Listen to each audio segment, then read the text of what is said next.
I want to apologize for being a little bit late on our closed minutes. It sometimes takes longer than planned, but I appreciate everyone coming and welcome to tonight's meeting.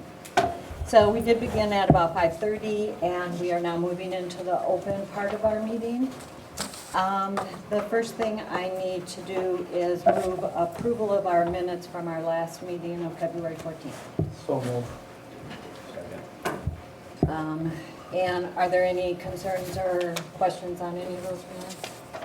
All in favor, say aye. Aye. Opposed? Thank you. Next, I need approval of the agenda tonight with, for sure, moving our students before public comments. They would like to go first, so if you're agreeable to that. Any other changes that That's you right. have? So with that change, I need a motion to approve the agenda. So moved. Second. Okay, all in favor say aye. Aye. Thank you. So, ladies, we have both of our, Marissa and Izzy here, so thank you for attending, and let's hear what's going on at school. Yeah, thanks for having us. As you all know, we went mask optional last 2 weeks ago-ish. The overall feeling across the board is that kids and teachers are happy about it. It's definitely been an adjustment for everyone because it feels weird not having a mask to wear now. Teachers have also said that it's been good to actually talk normally without having their voices muffled from the mask, which is especially appreciated in the language classes with pronunciation of words and stuff like that, as well as expressing how nice it is to see our smiling faces again. Obviously, some people are still uncomfortable not wearing masks, but everyone has done a very good job of being respectful of each other's opinions and respecting those who just still are choosing to wear them. Second update, juniors took the ACT last week, Tuesday. Lots of students had mixed emotions as it is a standardized test, but we all got through it. So we will be getting our results in 5 to 8 weeks, which will be good enough, but it's done, so. Happy about that. Yes. The theater department leaves this week for their trip to New York, and I know a lot of those students are really excited for it. Forensics also, I believe, is currently at their state meet. So everybody was like in suits at school today, and it was fun to see it. And then Junior he got 6th in the nation for track, which is really cool. I'm one of his teammates, and it was really cool to see him on TV and just, I don't know, he's amazing, All-American. And then lots of spring sports are starting, so track, softball, lacrosse, just that kind of stuff. And all of us students and teachers are really looking forward to spring break because we all need breaks. That's our update for this month, so thank you for having us. Thank you very much, ladies. Do you guys have any questions for us at all? Anybody have any questions? Thank you very much. We so appreciate you guys Awesome. attending and bringing us that information. Thanks. Awesome. Thanks, ladies. Have the rest of your month. So at this point, I'd like to move back to the public comments. I have 8 people who have requested, so we should be able to accomplish all 8 within the time frame that we have set aside for public comments. If you're speaking for the first time, I just would like to clarify that you have 3 minutes to kind of address us, say what you want to say. Brian, will you time again? And you like to kind of raise your hand at 30 seconds. He'll kind of give you an indicator that you have 30 seconds left. And I think it just moves everybody along if we don't do the applause or the comments in between, just to continue with these public comments. I would appreciate that. And with that, I would recommend or entertain our first one, Robert McPherson. Lucky. I feel like you're always picking me first. It just came in that order. I didn't even shuffle tonight. Robert McPherson, 1703 Alexandria Court. I'm going to be a little different tonight. I'm going to start with my pronouns. They are he, him, and I'm a white cisgendered male. I'm not saying that because I'm trying to make any sort of political statement. I'm saying that out of respect for the topic that I'm going to discuss. 2 years ago, I conspired, I believe is the correct word, with Mike Brandt when he was on this board to fly pride flags at the district. I attempted to remain anonymous at the time just because I wasn't doing it for attention. I just wanted to see some advancement for recognizing some of the different groups that are certainly marginalized within our community. and also because I have family members and friends as well that are part of that community. And, you know, we thought at the time that it was actually pretty, to use Mike's favorite word, anodyne. You know, it passed without much fanfare. It went up. I did receive a few private messages from some parents that said that their kids finally felt seen, which I thought was incredibly important. That was the goal, was that they felt seen and that they felt respected, even when they don't always get that in school, that they were definitely seeing that the district and community were behind them. I was extremely pleased to see that started a conversation. It started additional flags.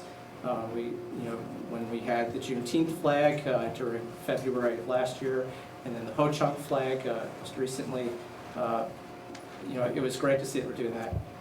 What's disappointing is that we now have come to this kind of weird crossroad that after the DEI committee was dissolved and a lot of people came in here and made a lot of noise, that it seemed like now we were at risk of not flying and recognizing these groups because I can't even explain why somebody would be against recognizing marginalized groups within our district. So I'm here to just offer and continue to offer my unyielding support in having the ability for those flags to be flown. If you need to wrap it up in the bureaucracy of a flag policy, I don't personally think that's necessary, but if that's what gets it done and what keeps these types of flags from continuing to fly, because remember, this is the very minimum we can do to recognize these communities and these groups. I think that that's great if we can move forward with that. I'd strongly urge you to support the policy and pass it. And as you have different groups come in over time that make requests, I think it'll be pretty obvious up front if it's because they want to recognize a marginalized group or if they just want to make a statement about they only want to support something that might be controversial, or because they're just mad because we decided to recognize the LGBTQ community just to even begin with. So thank you for your time tonight. Thank you, Robert. Rebecca Road.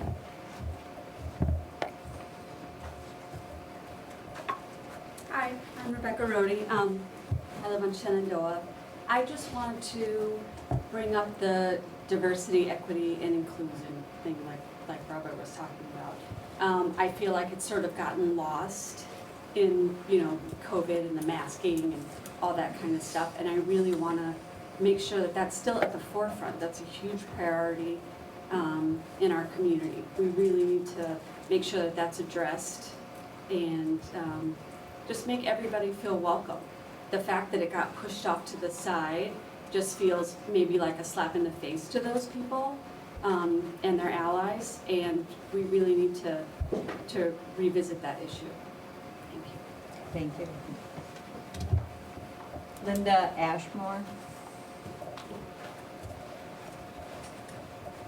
Hi, I'm Linda Ashmore, and I've lived in Waunakee for 22 years. And I'm here in support of the commemorative flag policy.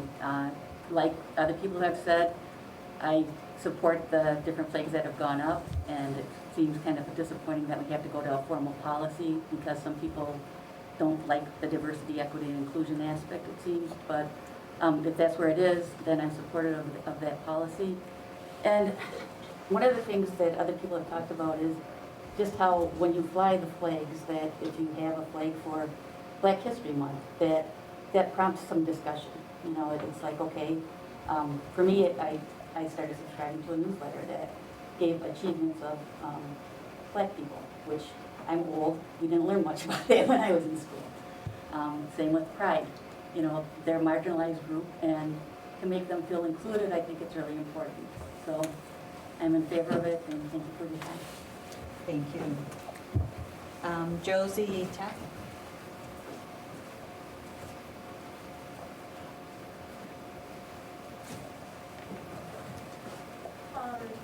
Hi, my name is Josie Tepp, and I'm here representing the Future Liberal Leaders Club of the high school, so I'm a high school student. I'm president of this club, and I'm also a part of the Gay Straight Alliance Club. The Waunakee School District is one of the top school districts in the state. We might not always admit it, but as students, we're very fortunate to attend this school district. However, that doesn't mean we should stop looking at ways to improve the impact Waunakee Schools has on its students. The Waunakee High School vision statement is that the high school community will create a safe, supportive environment where where all learners are expected to engage in the learning process in which they are challenged to achieve their highest potential. This process will foster growth in these areas: intellectual, social/emotional, physical, and ethical. Under the social and emotional heading of this vision statement, it states, in an inclusive and welcoming environment, all leaders will demonstrate behavior that respects differences and similarities within our school. LGBTQ and other minority students at our school are constantly hearing derogatory slurs and experiencing harassing behavior. Some of these people being my closest friends. And I know some of you, the board members, have come and visit to the schools, which we appreciate, and come and talk and heard about these experiences. Waunakee High School's vision statement of a safe, supportive, inclusive, welcoming environment is just words, unless it's backed by actions from the school leadership such as you.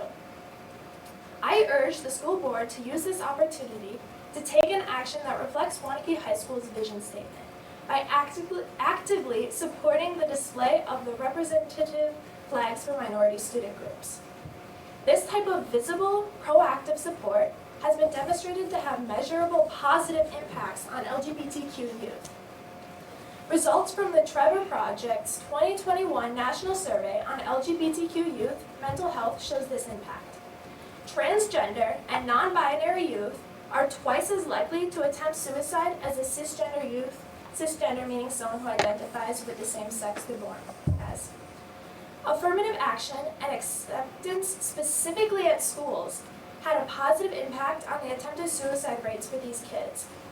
LGBT youth's attempted suicide rate at affirming schools was 33% lower than non-affirming schools. Our school's environment won't completely change overnight. It will take active, consistent, long-term support from Waunakee School's leadership to create lasting positive change. Visibly demonstrating support for these minority students, such as displaying specific flags, is one action that can help make Waunakee High School's vision statement a reality. Thank you for your time. Thank you, Susan.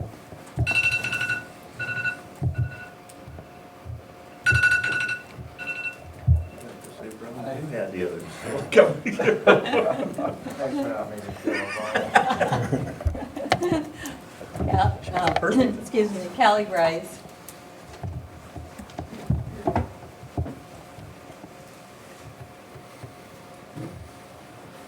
All right, my name's Kaylee, and I live in Oh, Waunakee with sorry. my wife and 3 kids, and 2 of whom are currently in school, one who's too young. So, pretty nervous, so I'm just gonna read this. Here, so. Can you hear me?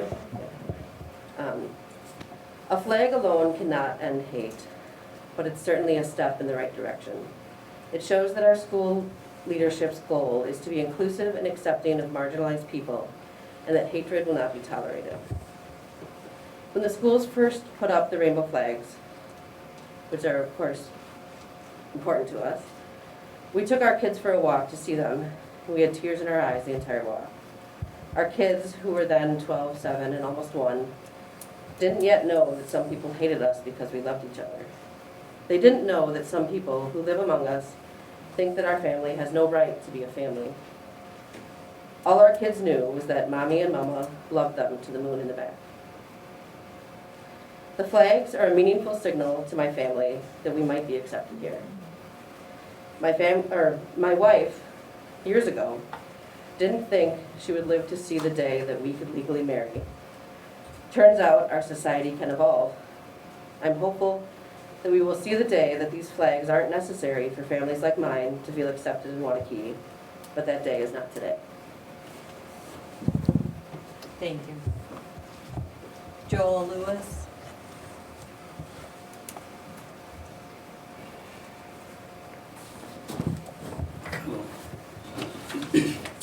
Hello, my name is Joel Lewis. Today I'm representing the community DEI group called the Waunakee IDEA. The acronym IDEA stands for Inclusion, Diversity, Equity, and Access. I would like to comment on the flag policy that is being considered, especially the section that pertains to commemorative flags. The Waunakee School District approved flying the Juneteenth flag, the Pride flag, and the Ho-Chunk flag in the past. By doing so, the Waunakee School District made a statement that those marginalized groups are important and we want to make them feel included, valued, and welcomed. What would have been beneficial to the students and staff when the individual flags were flown was putting together an educational lesson about each flag. I look at this as an opportunity to expand their knowledge. One of the positives with having a flag policy that addresses commemorative flags is that the school is embracing diversity and inclusion of marginalized groups. The school is also creating an environment where students feel safe and most of all valued, which in turn has a significant impact on a student's mental health and academic achievement. If you decided to not have a flag policy that does not address commemorative flags, then as a school district, the message is loud and clear to our students and the community. That message would be, those students who identify in marginalized groups, we don't understand your struggle, and we're not willing to take the steps necessary to help educate our staff and students, and most of all, make you feel valued. Again, we as the Waunakee Idea Committee support having a flag policy that positively addresses commemorative flags in the Waunakee School District. Thank you. Thank you, Joel. Dan Feldmeyer.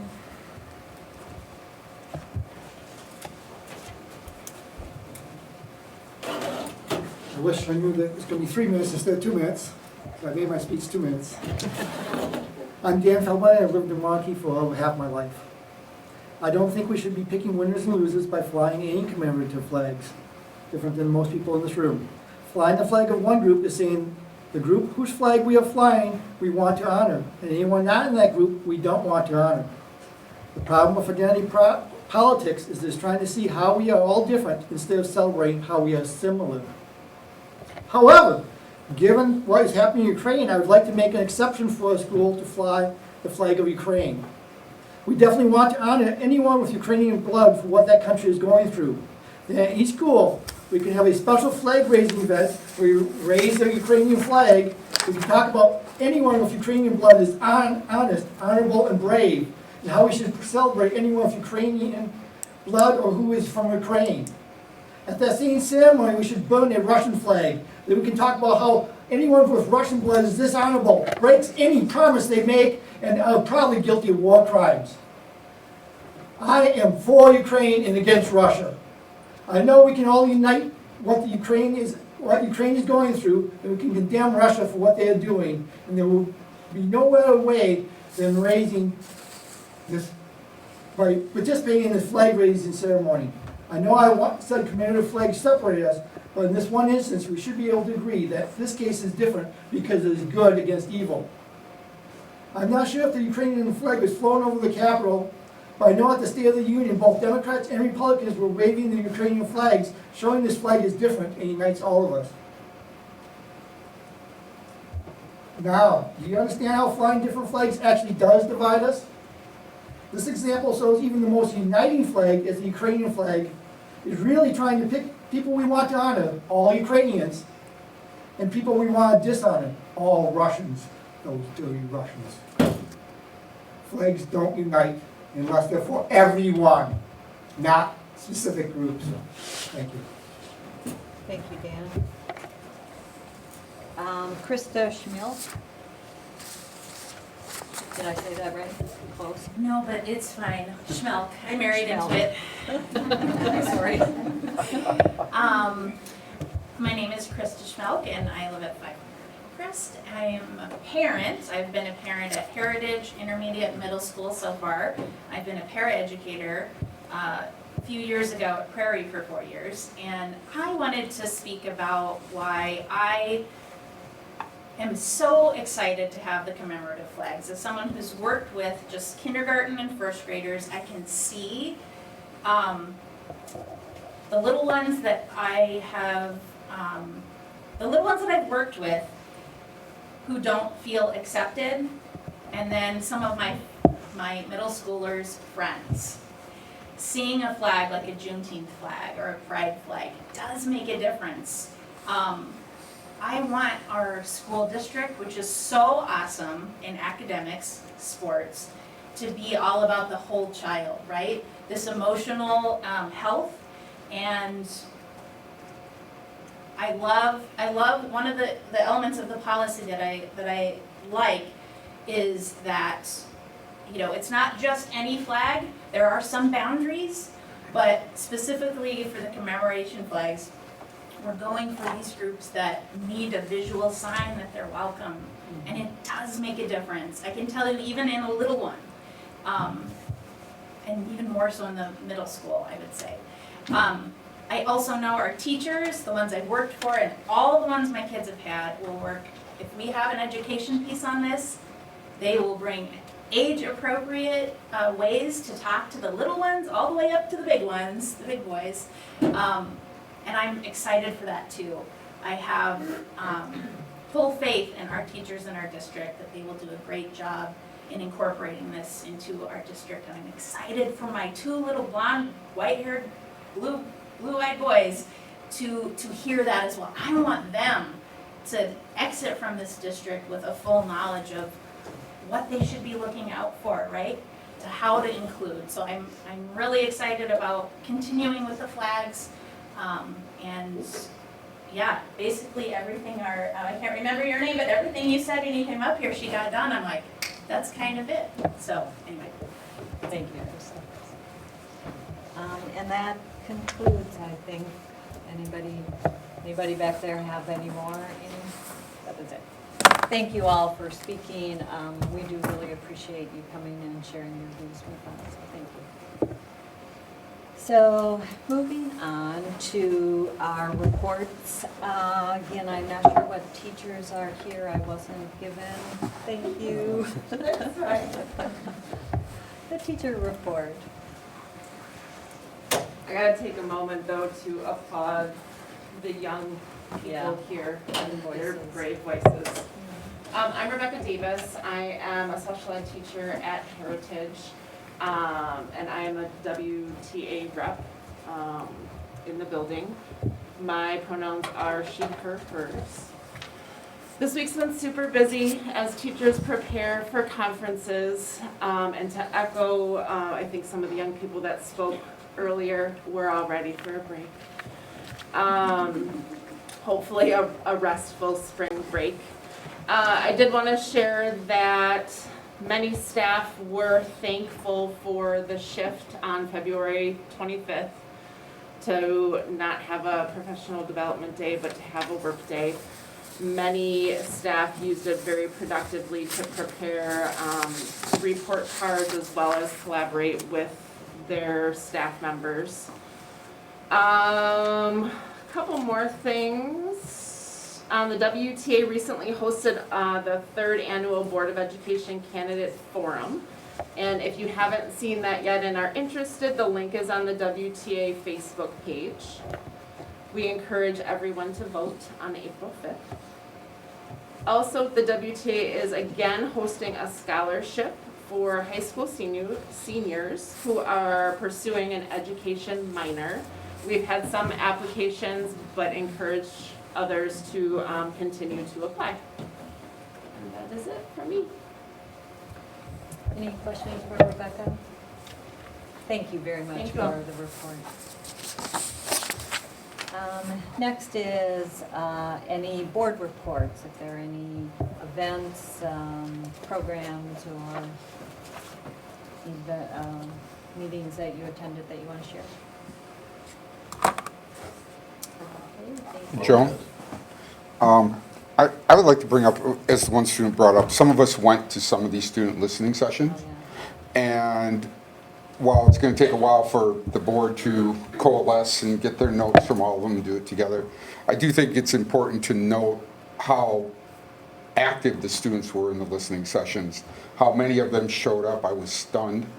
And the very open comments they were making. And I really call on the board, no matter who's here next month, and no matter what else we're working on, whether it's a referendum or whether it's the pay increases or whatever other activities we're doing, the part that impressed me was how those students were saying there are incidents happening in our schools and it's affecting them on a daily basis.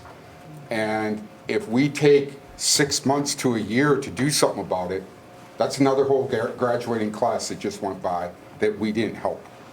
And I think it's critical that we work on this. We have the resources to do a referendum and do this. And we need to start helping them on a daily basis because they're feeling the effect on a daily basis. And every month we take waiting to generate a report or generate an action is another month that they had a problem in school. So I hope we can get something done and we can continue with this process as fast as we can. Thank you. I attended those listening sessions too, and I really have to applaud the students because, and I was really impressed with the students. They're reaching across the aisle. You know, we had different clubs that mentioned how, you know, they thought another club was going against them, and as it turned out, the club leadership got together and really talked about, you know, the differences and so forth. And I really applaud, you know, them because I think, you know, that's kind of a leadership ability. And one of the things that we are trying to do is prepare students, you know, to operate in the, or participate in the real world. And by reaching out and just having those discussions, I think it broke down some barriers. It sounded like it broke down some barriers, and I think they're even participating in doing projects together. And I think one of the things as we move forward, you know, how do we get people to talk to one another?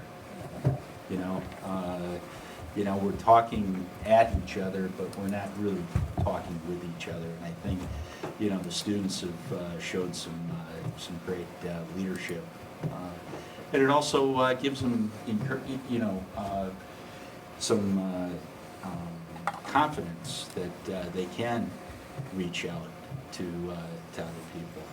And you know, like I say, I was really duly impressed with you know, what the clubs are doing. Kind of in response to what David brought up about the listening sessions, my hope is that tonight we schedule that DEI subcommittee again, and that's, I think, the first clearinghouse of those comments. So I know some people have submitted comments and things that they heard at those listening sessions, but that's where I'm hoping that we first go with that, is back to that subcommittee and we start digesting some of the things we heard so that we can move and act on it. So thank you for bringing that up, David. Anything else on things you want to share with the board? So at this time, we do go through all those evaluations. I'm hoping everybody's had a chance to do the board self-evaluation. We have those 4 additional questions. The superintendent evaluation is available online, correct, Rebecca? Yes. Yes. And we're hoping to have that done by the end of the month, end of March. So we did hear in closed session some of Randy's report, but that is important that we do. And when we get to the scheduling, I think we need to start scheduling some of those, report out those evaluation meetings soon. The next item that I wanted to make sure that we at least touch upon and just get a consensus of the board is the last couple years, we did do a spring listening session with our staff in addition to the fall. And I know we had unique times with the pandemic. Is that something we want to schedule for spring? If it is, I think we need to get to our principals and get that on their calendars. I guess I didn't want to make a unilateral decision. Do they want to talk to us? I think they always want to talk to us. I think it's a good idea. You know, I think we've been really emphasizing communications, and at the same time, sometimes we've heard criticism that they don't feel they have enough communications, and so I And I think this would be a good idea to reaffirm we're concerned about them and taking the time to listen. And some things do change from fall to spring. They do. I think we should do it, especially, the last couple times we've done it, it's been helpful going into the budget cycle, because sometimes they bring up issues that we're going to be seeing in that, and it's good to hear how it affects the different schools. But I would like to make a suggestion, a couple of them brought up, is that if we just do a one-shot at a school building, it's very hard for some of them to attend due to other stuff they're doing. I'd like to suggest that we also have one open one at a different time that's like a Zoom, where the ones who can't make the in-person one-shot at their building could go into that kind of catch-all to give them that chance. Yeah. So we're not adding too many extra ones. Why don't we just do a one big Zoom meeting where these people can participate? It's too, because usually those get way too large as I've Yeah. participated I in don't know such if things. people- If you want to do, it's good to help them divide up, because then you don't get too many in the room at one time and everybody gets a chance to speak. I agree. But then it's unfortunate for that one who has, well, you know, I'm doing a co-curricular with kids. I can't make the one little meeting you allowed me to be at. I just think that a catch-all outside of that would be a good idea. And maybe one later in the evening Yeah. for the people who have responsibilities right after school. I think it's a good idea just to get, we've had a whole year now back to school, and it takes a while to get into the swing of things without the masks and without the COVID threat as much. So I think the teachers might have a better perspective on how they feel the kids are doing this year. So I'd kind of like to catch up on that. So, yes, I'm hearing that we will, and so, you know, maybe you can start working with the principals. I'll work with and the principals to get some dates set up, That'd be great. probably so- within the next, in April sometime, you're thinking, or? Yeah, I would say if we could do it, yeah, April would be great. So watch for Rebecca's timing and schedules. Okay, community engagement. You have some thoughts on that, Randy? Yeah, I do, and thank some you. information you'd like to What we've add? decided as a district is that we would do 4 different engagement activities this year. The last one that we have scheduled is for Monday, March 28th, so it's the Monday after we come back from spring break. And at least what I believe I heard from the board, is that we wanted to focus this one on really the whole area of school safety, student behavioral supports, et cetera. I worked with my team a bit on this to really kind of flush out, and I included in your packet just kind of a stream of conscious about all the different pieces that we could be touching on. And I guess I was looking for some affirmation from the board tonight as far as what are those areas that you're most interested in.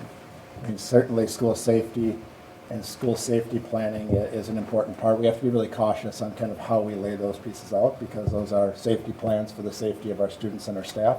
And there's certainly pieces that we want to make sure that we can affirm to our community that those are in place, but I'm not going to outline our reunification plan specifically publicly, because I don't think that's in the best interest of either of those groups.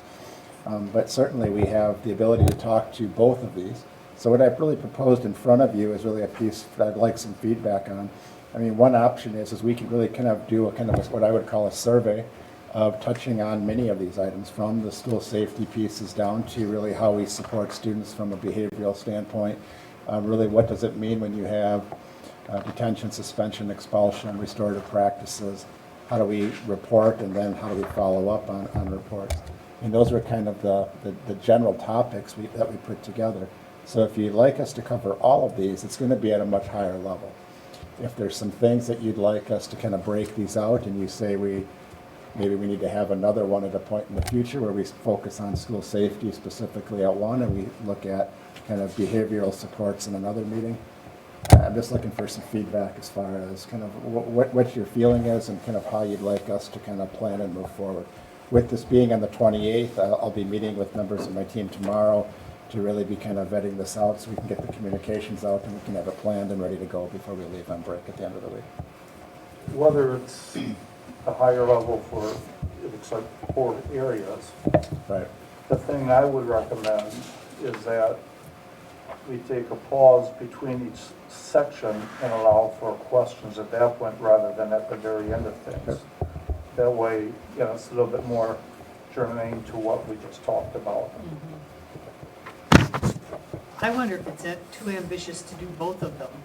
And so I'm looking at the first one being more timely in the sense that a lot of other school districts have had lockdowns and all those other things that are mentioned here. And I don't know that the community realizes what it means to have a hold or a lockdown and how do we communicate all that out. So I personally think number one, explaining that a little bit more and not doing them both. I agree with you that I think it's too broad to try and do both in the time you're going to do. I'm going to respectfully disagree with you and say that I always look at it, this isn't about the board finding out what we want to know. This is about the community and the parents finding out what they want to know, which is why co-curricular meetings are vastly attended and almost everything else we do is half attended to that. So I'm just wondering, when you get questions from parents, when someone else starts asking, are they asking more around student safety, behavior safety, or are they asking more around general school safety? Depends on the day. Depends on the day. I mean, right after a hold or a lockdown, you get a lot of questions. And I think what prompted this to the board's level, if you go back a number of months when we were talking about laying out our topics, some of the public comments we received were with regards to school safety planning. And I think that was generally, it was kind of, and even though we get questions, and I think it's a good topic with regards to kind of the behavioral supports piece, which is really kind of more what's happening on the ground floor with our students in classrooms and in school, in our buildings. The initial piece that prompted this was really around kind of the school safety planning. So that what really prompted it was the Michigan shooting, when people were concerned about, right. You know, what was going on. You know, right. How are we prepared? How you know, are we interacting? And I think we did get a lot of emails, or we got some emails regarding that. Yeah. Well, I'm assuming there's some protocol. I mean, most of the stuff that we get, that it's outside the school, they're just sort of putting the school on hold, but we've never, at least as far as I remember, maybe there's something at Prairie, but I never received anything at the end of school. So parents picking up kids, do they just keep coming to the school parking lot if there's a lockdown or something? Right. You know, that kind of information. What are the protocols? What do you want the community to do? Not just rush to school if there's some type of lockdown to cause more problems. I mean, those type of, you know, I mean, I don't know what I would even do if, you know, if there was, I don't think I would rush to school. I mean, but there are some people, if you see it on TV, that will, because they think that they won't. Right. No, and I think that's a good point. I think these are both really pressing topics, and I think they probably both warrant their own kind of session that we should be focusing on. There are the things that we look at from like the school safety planning. As we've kind of started to come out of some things with the pandemic, we've reinstituted our district safety team, and I think that group has done some work to really kind of address some of these things. So I mean, that may be a place for us to begin, is to talk about kind of the larger picture that helps us to kind of look at how do we look at general school safety around the topics that we're talking about. I mean, you talk about the holds and the lockdowns. I mean, some of those are things that do occur, and we have to communicate out, and certainly we can address all of it. Yeah, I think it's, as a parent, only two parents on, I would think, what's going on in the school with my child? Where are they? And then as a parent, what do we do? So under those scenarios. Right. You don't have to tell exactly, right. You know, give everything away, but I think that would be the two questions that a parent would have if there was a lot. There's a lot of, you know, we see those notices going out, and there's a lot of unknown. We're probably going to hear from our kid. We're really that interested. It's like, do you know what's going on? It's like, what are you talking about? Okay. We're not fast enough. They can read us. That's part of what we can talk about. But I think our minds, I think the parents' minds will be like, what are you doing with my child during the lockdown? And what does the community need to be doing to support whatever you need to do? But I think the other thing too is, you know, just from a planning standpoint, not giving all the details, but, you know, we do have the committee, we meet once, is it quarterly or whatever, but just some of the thought process, you know, that we go through. And what happens if we have to evacuate a building? Where do they go? Mark? No, I think that's a great idea, but then, you know, the other portion that you brought up, I would like to see maybe the final engagement, or this was supposed to be the final one? This was, we had agreed before, so this was our last one of the year, okay. and I think then that would be a piece that will. Because those evaluate issues, very okay, well. those issues really tie in with a lot of what we've heard at the listening sessions. And, you know, I think there's an equal concern how we handle bowling on the playground or in the hallways and that sort of thing. And so I don't want to lose track of those three. Maybe it's next year for our first one then. It could be that our first one, we kick off the year next year, is really addressing the behavioral supports, and we start off with the school safety as the broader topic for this time. And you're looking to break them up, and you kind of go back to kind of what brought this to the board in the first place, and that makes some sense. Right. What were you meaning when you say conduct a meeting that is a survey of all these items? Who are you going to survey? Is that us or? Where did I write that? What's that? Word I wrote that. It's right at the top, so I didn't know what you meant by survey. I think he just meant like a broad, But it's Survey. not a survey. I was not a thinking- survey, but just a. It was gonna be like, I'm just gonna make it broad, I'm gonna be able to cover, not surveying, like Correct. getting feedback, but more, it's gonna be like, kind of like a survey course you can see in college, it's gonna cover a lot of stuff, but not with a lot of depth in any of it. Just because of the broadness of all of it. So I think we can go a little deeper if we break it. So that was kind of where my thoughts were. Yeah. I think the other thing too is if we continue this next year, we should probably try to understand what do parents want to hear. Right. You know, because that's gonna drive, you know, attendance and Maybe that's a piece that we kind of come out before we exit this year, we can kind of see what are some of the topics that we'd like to address if we're gonna continue these. We had some. And then do the survey. Right. So are we all comfortable doing school safety Yes. and narrowing it down to that? Does that give you what you need, Randy? That's what I needed. We'll get working on it and get it ready to go for right after break. Perfect, thank you. Update on COVID. Quick, Pretty- George. It is pretty quick. I'm not even, Rebecca can pull it up if she wants. But basically, when you look at for the last week, we really had, Wow, look at that. our numbers are really low. I mean, I think we had 2 staff and 3 students in district level. So we're starting to look at, this is from March 7th to March 14th. When you start to look at the larger graph that we often kind of follow, and this one I just find is quite interesting because you go back to, this is a number of cases per, over a 7-day period, what's the average? Right now, for today, it was 1.86 cases per day. That's community-wide, that's not school-wide. And if you go back just to the top of that page and you're at February 2nd, it was 30 cases per day.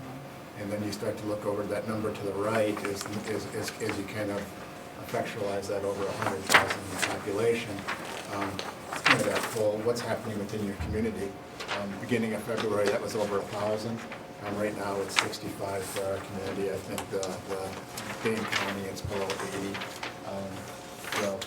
The area that we were trying to get below was a number of 100, which was kind of high spread. So you can definitely see just from the data, and you can definitely see what we're seeing in school. Things are going very well. And as some of our students kind of articulated that, I think people have been respectful of choices people have made with regards to the masking decisions. And I think certainly you're seeing that our COVID numbers are low. Our line out here was a little bit more active this morning because some of the kids had to get tested before they went to their trip to New York. So that was kind of why we were busy this morning. So that's all right. Great, thank you, Randy. Moving on to committee reports, starting with curriculum.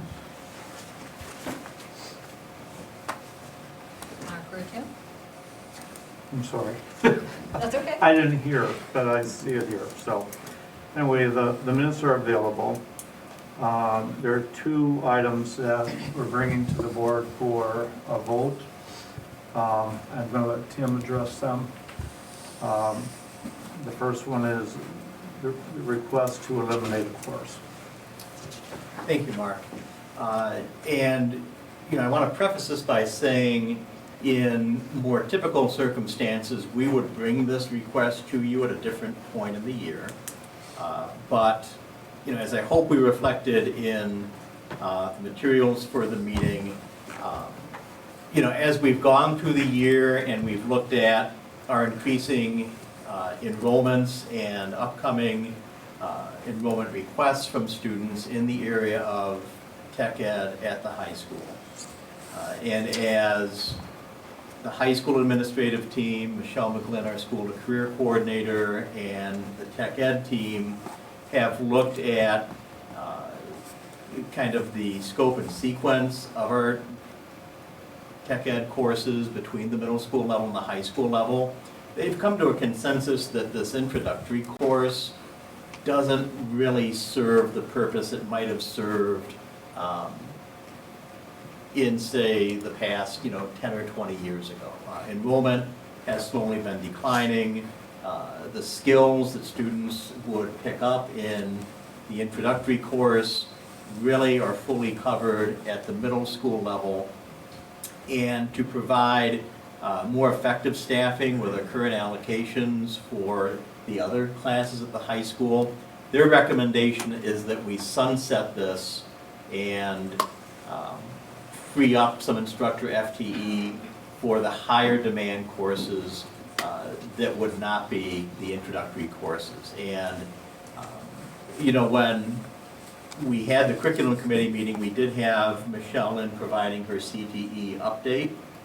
And for the meeting, she had gone into Zello, which if you have high school students, you know is where students enter their course requests. And Michelle and the counselors had reviewed what students were requesting this course as their first choice for next year, what was their second choice, what was their third choice. And on a case-by-case basis, they were confident they could accommodate second and third requests. And in almost all cases, those second and third requests were in the tech ed area. So again, in an ideal world, we would have brought this in the fall, but it's just as we began to look more closely at our planning for next year, it was the thinking at the high school we needed to make this change sooner than later to staff effectively for the upcoming year. So are there any questions regarding this? Thank you. So we would need a motion to move this forward. Motion to approve. Second. Oh, go ahead. Okay, either one of us. Second, Judy. Give it to Judy. Any discussion on that before we vote? All in favor, say aye. Aye. Opposed, say no. Thank you, Tim. And then the second item that Mark was alluding to is a recommendation that we also sunset the K-6 virtual learning option for next year. And Amy's here if you have any requests that kind of go beyond what we had in the materials here. But by way of background, we have offered virtual programming for approximately a decade at the middle school and high school level. And there is no intent to change that in any way, shape, or form. However, for the school year we're currently in, we'd extended our virtual learning model to the elementary schools and to the intermediate school as part of our pandemic response. And what we've seen as the school year has progressed and as the trajectory of the pandemic has improved, we've seen fewer and fewer students participating in the virtual program. And again, if you have other questions, Amy can speak to this, but Amy and her office have reached out to families currently in the program to have a conversation about their intentions for next year. And the majority of the families still being served virtually in this school year are looking to move to an on-site model for next year. And so this was a situation where we looked at, what would the staffing commitment be to keep this as a viable option versus a very, very small number of families that had a potential interest. We, again, administratively feel the cost-effective direction here is for the K-6 option to sunset that for next year. And the reason why we would like to have this acted on now is for that very small number of families that might have a strong desire for a virtual option. We would want to signal this during the open enrollment window, and we're in the middle of the open enrollment window now. We want to make sure that they would have a chance to explore all of their other options. Make the motion to approve. A second. Gotta be fast to get ahead I'm of fine. Any other questions or discussion on sunsetting that program? All in favor say aye. Aye. Opposed say no. Thank you. All right, thank you. Next committee is policy committee. Policy, there's a couple, we talked about a few things, but one we have an action on to talk about, and the other dealing with a form, a release form. Second one's plenty of comments on tonight, flag policy that we're going to bring from the policy committee for discussion here, because we felt it was important to have more of a roundtable discussion about it, but we don't really have an action item on that. So first one, if you want to talk to. Sure. First one is just elimination of policy 434.1, the exhibit form for the junior-senior release. This is just a matter as the high school administration was reviewing this policy as they kind of are working through this issue with their students. They realized that there was a form attached to the policy. They don't use that form any longer. They really have put it on an electronic format, and so they just made the request for me to remove it. But since, as you alluded to kind of previously in our conversations, Mark, there are some items in our policy that do have forms tied to them. This just allows us greater flexibility. This is actually something that has some language within statute that requires us kind of like how we go about this. So this form really doesn't need to be in policy, and we're requesting that it be removed. I so move. Second. Any questions, comments? All in favor say aye. Aye. Opposed say no. Thank you. And the flag policy, which Ted said is really just here for more of a discussion. Yeah, I think as we were discussing, there could be a lot of different direction it could potentially go as to whether we actually want the policy or to not potentially have one and continue on as, and I think it brought up a lot of different things that would be helpful to hear, probably more input from the board as a whole before we brought it to the board, if that makes sense. So, I know that I gave a little history to Yeah. it, just so everybody kind of who's watching kind of has an understanding of where it is. We've had over the last couple of years, we've had requests brought forward to the board that have been in the form of resolutions. So I think there was some of those were alluded to during our public comments. We have the Pride flag in June. We have the Juneteenth flag in February during Black History Month. And then we have the Ho Chunk flag, I think that was in November for Indigenous People's Month, or there was to commemorate, our native population within our communities. So those were brought forward as resolutions to the board, brought forward by board members, and then those were approved. So there isn't a time stamp on those. They were really all were brought forward as continuing resolutions and were approved. When the last one was brought forward, there was conversation at the board level for the policy committee to take a look at putting together at least some guidelines from a policy perspective as far as what this should look like moving forward.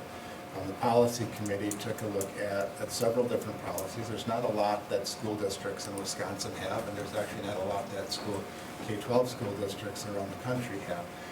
But we did find some that we worked with the School Board Association and their attorneys and their policy experts to bring forth some examples. We also took a look at some of the direction that the Village of Waunakee used and some of their guidance that they put together. So through that, we really started off by identifying things that we that we liked within different policies, some areas that we just didn't feel fit kind of our needs. I think, Brian, you put together some thoughts that you had as doing some research on your own that you shared with the committee. And through that, we really built this policy around that. The first part of it is really just starting to articulate kind of more about kind of what is, how do we define our flags with the Wisconsin flag and the state flag. Then looking at the whole concept of commemorative flags being kind of the next piece, and having some process as far as how we would go about consideration of those moving forward. So, I mean, nothing within this policy, the way it's written right now, impacts those other resolutions at this point. It's really kind of trying to identify kind of our philosophy and how we want to move ahead with a policy that relates to our flags. And in this case, we're talking about the flags outdoors that fly on our primary flagpoles of each building. So that's really kind of where we landed. And as Ted said, it's been in front of our committee from 2 or 3 different times. In the last conversation, the committee felt that that dialogue should be brought here for further discussion, because we felt that the conversation we were having was a good conversation, but it was probably going to be replicated in this space as well.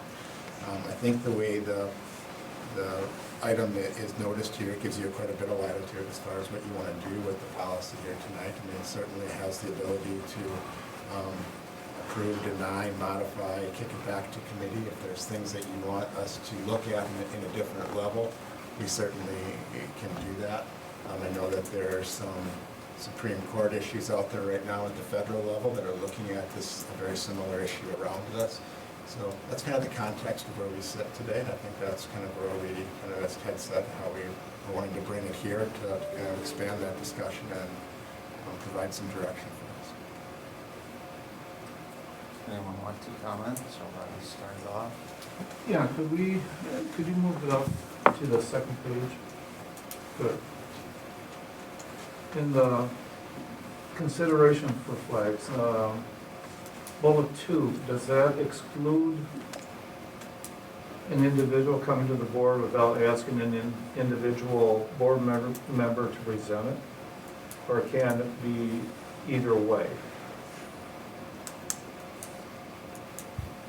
This was, the concept behind the second bullet point was that as far as that it would have to be something that kind of found its way back to this body through a school board member. So that was the Yeah, as opposed to someone coming to the board itself and saying, this is something. That was the concept there. I mean, that was part of some things that there was different approaches that we saw in policies, and as we discussed it, that was a piece that did come forward. So if that's going to, you know, with all the number of items, I guess, how easy is it for a citizen to find that? And might miss the moment it needs to be there. And that's where I would prefer to say any member of the board or from the community.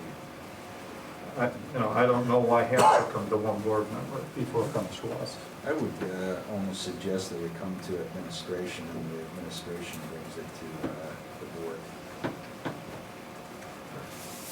You know, because I think ultimately some of the things we talked about earlier is, you know, coming up with some guidelines, not necessarily having a policy, but coming up with some guidelines, and then administration can potentially make those decisions. So I guess even getting to this point, you're making the assumption or assuming that commemorative flags is going to be a part of the policy, and you feel that's something that we could have objective criteria going forward that will satisfy everyone?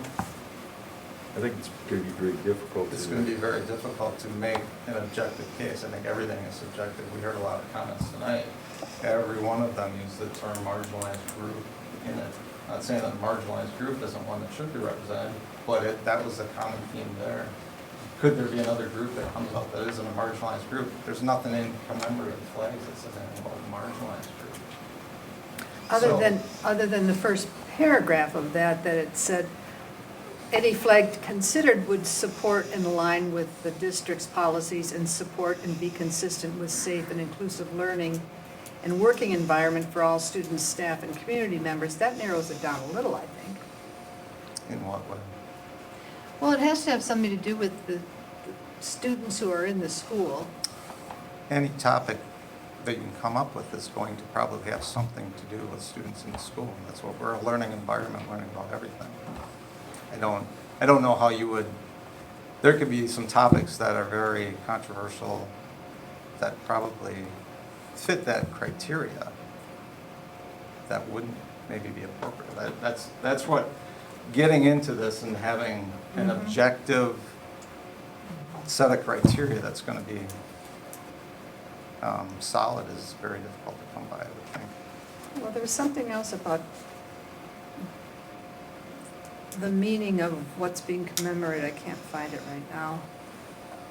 Yeah, I think in that period of time where it's requested, whoever's requesting has to put in a little bit of the education, have to put in a little work to Explain how it fits. Explain how it fits into, you know, one thing that I've heard from students, and I've obviously heard from the community too, is if we decide not to have a policy, it doesn't mean that we are ending, that we still can't do it. So it just means that we're not putting a policy in place. We just revert back to where we were before. But it may come through the administration, because I think maybe that's the easiest access for the public to request, and then it's brought to the board. You know, but every flag we've flown was a representative of our students. You know, and I think that's the big deal. I mean, our students aren't registered Democrat or Republican, so that doesn't make sense. They're not a police officer, so the blue line flag doesn't make sense. But we do have individuals in our school that are Native American, that are African American, that are black, that are, you know, that some of these things represent. And I think it is important. I've heard the stories too of the families going by and walking by the schools and feeling like they finally belong in our community. So, you know, I think there's a way of doing it. I just don't know, do we have a policy or not have a policy? Dave? I think the main part here is concern about it being objective, or that everyone can agree on. The fact that some of these people feel marginalized means there is some version of non-acceptance. There is some version of people who will not agree with this.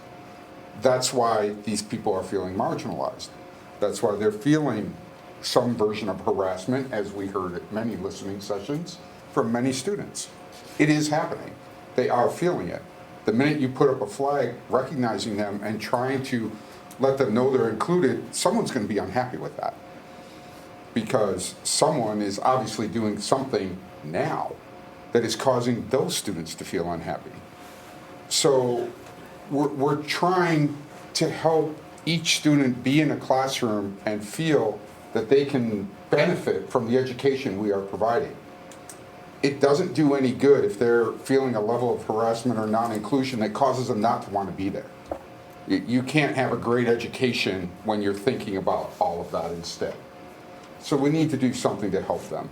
And to expect everyone in the community to agree with that is not understanding that we have tens of thousands of people in our community. Just by going more than 100 people, you're always going to be able to find somebody who doesn't agree with something. We have to get beyond that and say, helping our students be in the classroom and feeling safe and secure enough to get that excellent education is our main goal. And if that flag helps with that, let it. And if someone outside of the classroom doesn't like it, that's not our goal. Our goal is to help that student be in that classroom and be able to get that excellent education. It's sad that it makes the assumption, because it was even said by a couple, that people are hated because we love each other, or flying the flag itself says we're supportive. I don't understand now, it not being up there is the opposite. Because the flag isn't flying, we don't love those people. It's just making a statement that why is it necessary for the school district to make? Because there's so many other statements that are going to be made too. And that's, the argument's always there, like, because that isn't up there, I'm no longer safe, or I'm not safe, and I'm not loved because of it? Is that flag doing that? If someone harasses you in any way on any subject, and nobody stands up with you and helps you, do you know that you're okay? Do you The feel flag's that way? doing that, though? But if somebody does stand up and help you, doesn't that mean you now feel better in the community you're standing in? But can't we approach that in doing something else? The flag is doing that? That's what I'm... Yeah, it's part of that. Is it? It's part of a message. It's part of a statement to the group and to the school and to the students as a whole that this is what the school supports. Now, do we do it every day? I don't think we do it well enough. But this is the least thing we can do, and it's part of getting there. Doing nothing means you're letting the person making the harassing statement, what have you said now? You've said nothing. That's definitely not showing support. I think that what happened with the Waukesha School District just a couple months ago, where they banned all these type of symbols, and they saw harassment episodes go up. That's a pretty good learning experience of, go ahead and ban all this stuff, and then watch what happens the next month. It's no different than we had happen in our high school in 2016. And we had students marching through the commons, making statements against other students. You've got to at some point say, that's not okay. And you have to say it as publicly as the students making the harassing statement made it. We haven't been doing that, and we need to do that. I would think in some way too, anytime we do something like this, we celebrate a group or a belief or something like that for our students, people think we're taking something away from people. This is a flag that flies for 31 days at most. You know, maybe if it gets up on the first day. But we're not taking anything away. Any program we have that may be directed towards, you know, a marginalized group or a minority group, we're trying to provide resources to bring them to where everybody is, and so everyone is peeking over the fence at the game, not having to sit below the fence and not be able to participate.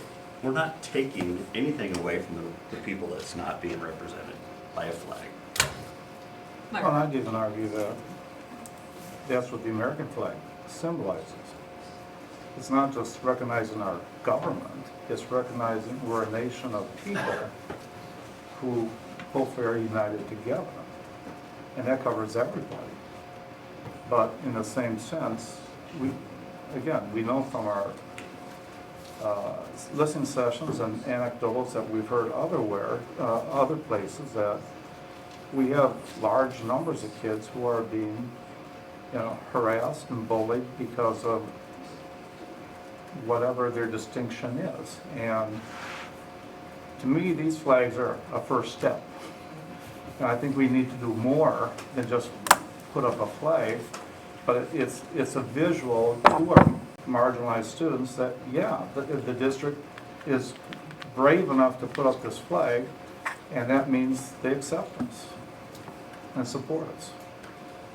I think when you look at this, theoretically, this is an education piece.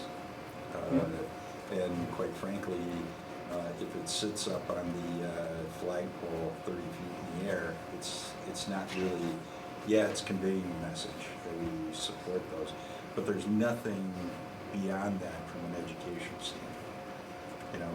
And is there a different way that, you know, I sat here all summer listening to, you know, how, you know, we gotta educate and bring information into, you know, our community.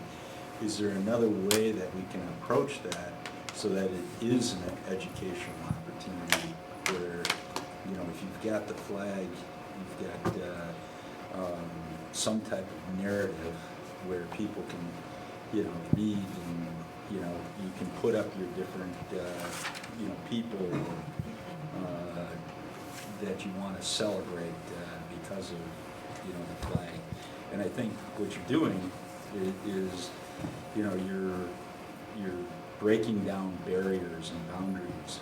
And I I think I mentioned earlier with the clubs getting together and talking with one another, that is breaking down the barriers. Obviously, we've got some issues that we've got to talk to the administration about, but I think, you know, I think as we heard from our legal counsel, there could be some challenges, and it doesn't mean that we can't fly other flags.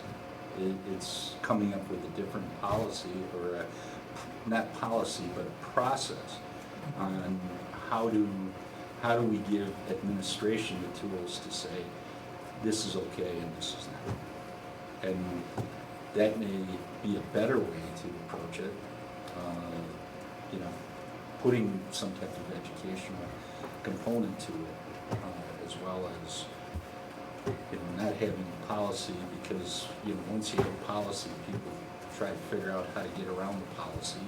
And, you know, when you start legislating, you know, different things, you know, people get around those topics. But Dave.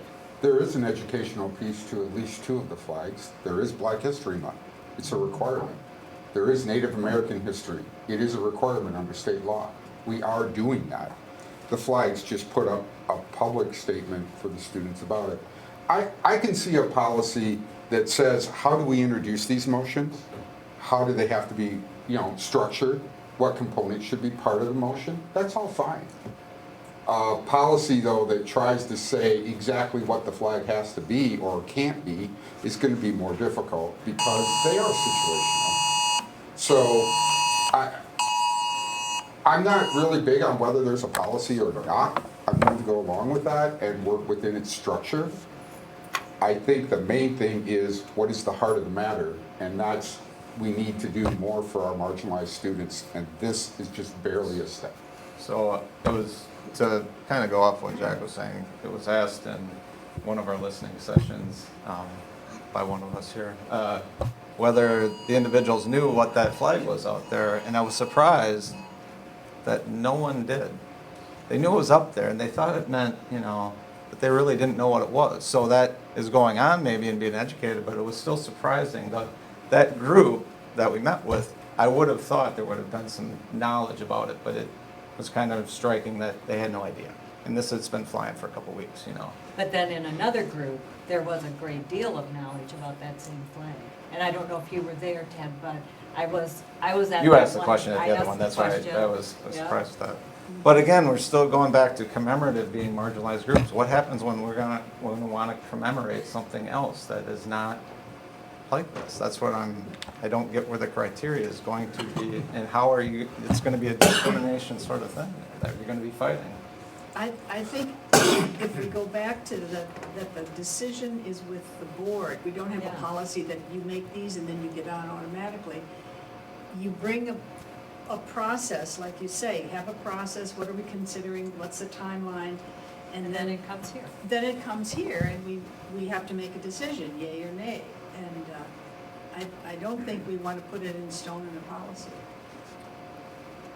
There should, yeah, and if you do those resolutions, is it a continuing resolution, or do you have some time limits on that? Well, I think that's what we can decide too. Does it go up just this one time, or is it years ongoing? I mean, those are the things I think we can hash out as a board, and we should.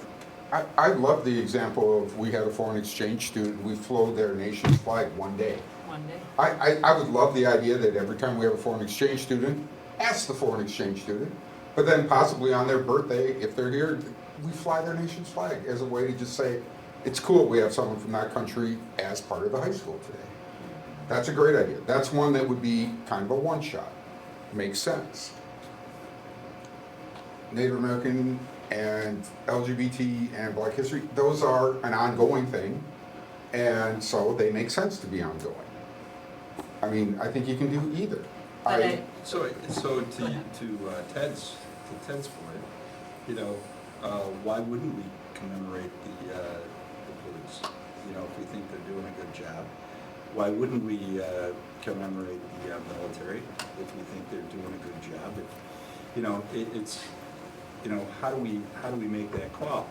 You know, a church group comes up to us and says, hey, we want to commemorate the church group, you know, it just, you know, I think there's, you know, arguments that can be made on all different sides of this situation. So. I think this is a good attempt to give a direction to how to do it. I don't think we've been flooded with hundreds of requests for putting up flags. But this gives us a direction for the ones that come in. And, you know, to Jack's point, you know, the educational part of it, I think, needs to be associated with the flying, so that the kids do understand what it's out there. And I, you know, I don't know if it's just take a, you know, a moment, you know, at the start of the day to say, you know, this flag's up there, what does it mean? You know, have a, within the classroom versus And age over, appropriate. versus over the speaker, which no one listens to or hears anyway. But it's age appropriate like in grade school. Right, or age appropriate. wherever they- Yeah, and that's the wherever thing, they I are. think it needs to be age appropriate as well. So that's the third bullet point from the end, is that the school would be responsible for making an educational component on our websites about Yeah. why are we doing this and Right. so.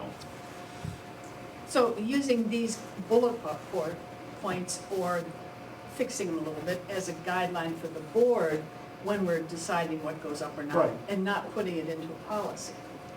I don't know what's the difference. Is there something like a guideline, or just keep this sheet out in front of you all the time? There are certain guidelines that the board has put together over time, like we've put together one for TIF districts. That's kind of our position that we've kind of articulated. It's not in policy, but it's a guideline. Every time a TIF comes in front of us, we give it to you and we give it to our representative going, and they use that as a guide. So I mean, we can create something of that nature that is kind of a guide that then you can, whenever these come forward, this is So that part it's of not it. static, it can move with No, it the can, times. it can change, and it can change over time without it being kind of tied to the policy piece. And it's honestly, the board has the right to change the policy at any time it wants to. That's right. So, I mean, it's hard to sit there and say, we wrote in policy, therefore it's etched in stone forever, isn't really a legal truth either. And the last bullet, I mean, the second to the last bullet point is if there's a problem, we can take it down.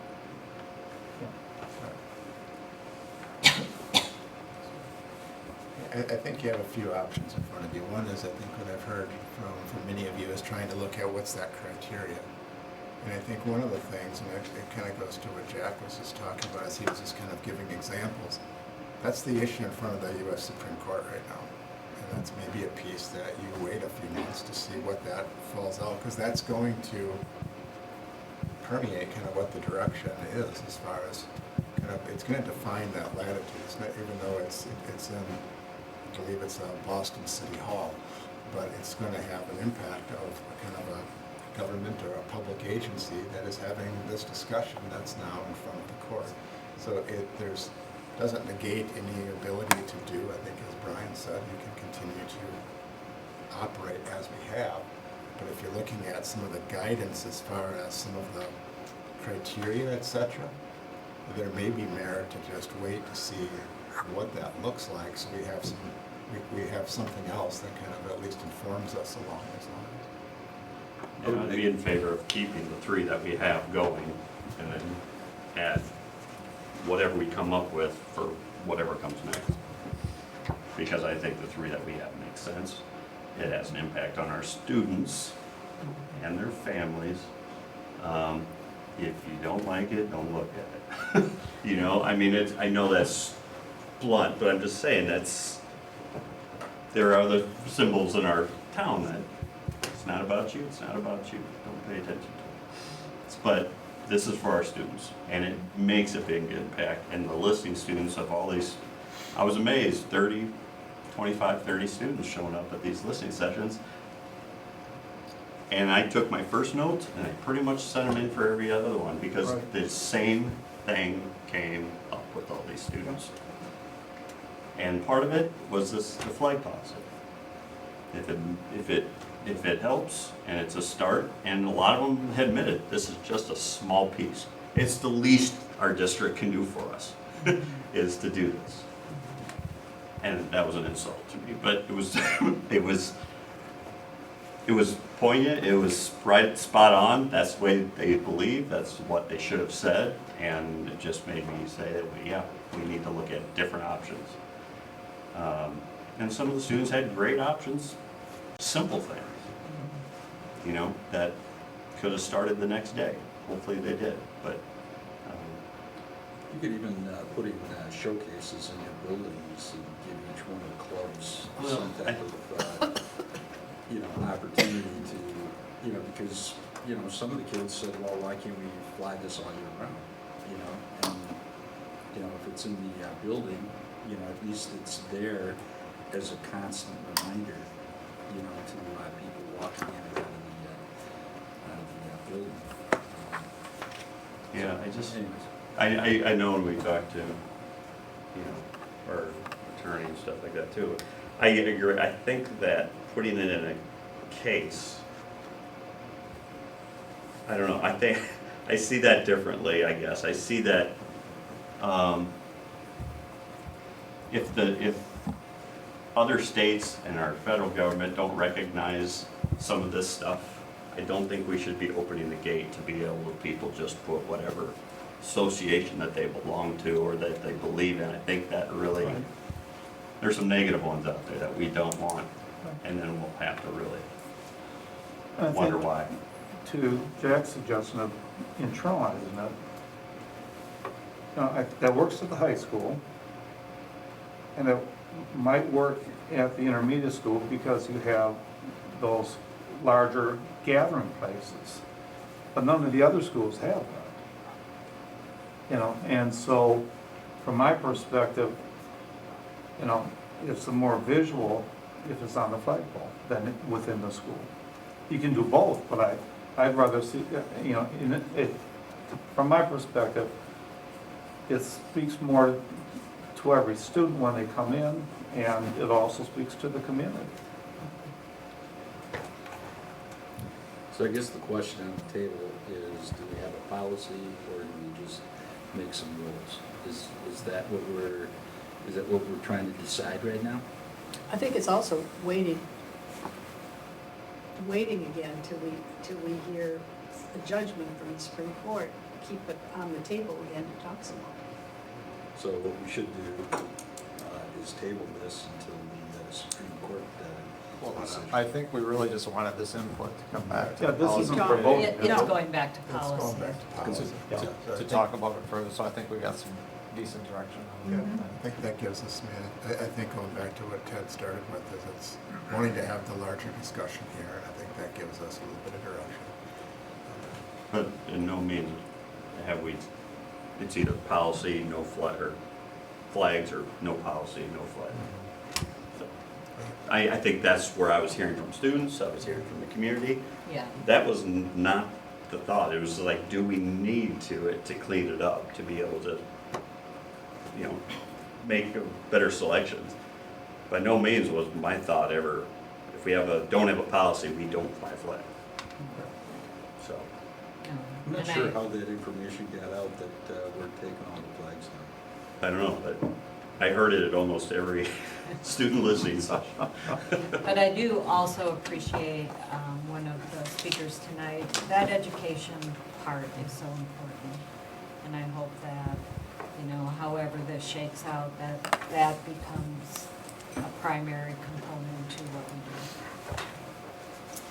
All right, Blake, you guys got what you need? Moving on to facility. Facility, we're basically got two major things coming back, and the largest one is the referendum planning process with the community survey. And under the community survey, there's obviously the total draft, but then there's consideration of adding a question. So I'll let Randy explain your two different versions. Sure. Actually, I can get over to Steve. Steve's worked probably the most closely with this. You'll see the revised draft number 2021 of the survey. The one piece we left off was the last question, and that question was really with regards to really the whole the piece that I think was brought up during our last discussion, which was around what type of referendum or duration of referendum. And we worked on a few things with Bill Foster and then also things administratively. And Steve, do you want to kind of represent kind of what these two kind of different approaches offer, and you can articulate which one's our recommendation?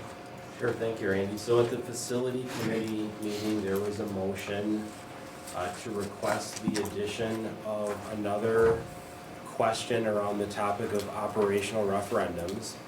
And for the community viewing this meeting, there's two types of referendums. And if you look at the larger survey, we define them. There's capital referendum questions and then operational questions.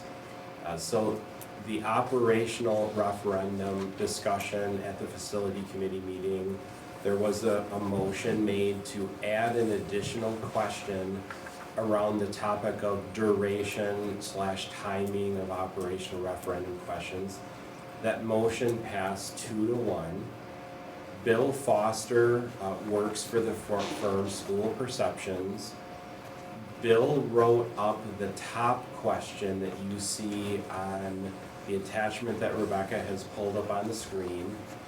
That was Bill's interpretation of what he heard the discussion being at the facility committee meeting. Allie and I drafted up a second version of that question that focused more on frequency. And as we've had a chance to reflect on the motion from the facility committee, I definitely, from an administrative perspective, understand the value of why we would want to ask the community a question like this. And when you think about the last couple of years in school finance and how significant school finance has changed in just a short 2-year period of time, there absolutely could be value in asking our community as to their preference as we consider operational referendum questions, whether that preference should be for a board to approach the community on a more frequent basis or a less frequent basis. One of the challenges we might face this November as we back up to August and try to prepare referendum questions is the great unknowns with school finance regarding state budgets. What kind of enrollment growth are we going to have in our community? What kind of property growth are we going to have in our community? How is inflation going to change, or the CPI? All of these factors are dynamic factors that change consistently. So trying to create a 5-year operational referendum question might be challenging. I do think it's something we could do, but it might be challenging. So trying to understand our community's perspective on this topic, administratively, we can see value in that. The second question that we drafted was designed around frequency, because administratively we would prefer that the school board make decisions regarding whether questions should be recurring or non-recurring. That's a very technical topic that Bill Foster did identify is difficult to communicate in a survey. You did hear, if you were at the facility committee meeting, you did hear him say that topic is best discussed at the board level. However, the topic of asking the community how frequently they would like to see community-wide referendums, administratively we see the value behind that. And so we've drafted up that alternative. So as of right now, neither question is in the larger document. After the facility committee meeting, there was an understanding that that larger document was good for us to bring forward. And so the action item in front of the board tonight is, do you want to insert one of these questions? And if so, do you prefer the first one? Do you prefer the second one? Or do you want to keep the survey as it's currently written without either of these questions? Randy, do you have anything else to mention? No, I think the piece that Steve and I have spent some time talking about was really the second question here. And it really kind of informs us as far as what does that exceed the cap question look like. Because if it's something where if the community came back and said, we'd rather you come back to us more frequently with that number, we're gonna have probably a better definitive answer as far as what those dollars are over a 2 to 3 year period. If it's a piece where they want it less frequently, then we have to plan differently over a 5 to 7 year period. So that's really a planning question from our perspective as far as kind of the level of granularity we get down to, and also the level of confidence that we have in kind of the dollars moving forward. So I think that is an important question, and I agree with Steve as we've kind of vetted through this. Determining not recurring or non-recurring, I think that's a question we should really kind of address here. But the frequency at which we come back to kind of review that, I think that makes some sense for us to get some feedback from our community as far as what they'd like us to do. Mark? I prefer the second. I think it gives us a lot more focus on how we need to plan. The first one, if the majority of the community says non-recurring, when it comes to the maintenance of a new facility, in whatever that time period is that sunsets, you know, where do you find the money to take care of the maintenance staff that the builder, the larger facility requires? And for that reason, I think that should be a board decision that they present to the community at the time of the referendum. You know, we've been very, you know, we had the November referendum with a sunset. You know, I think the board made a great decision for that, and I'd like to see that continue. Anybody else have any thoughts on including, not including?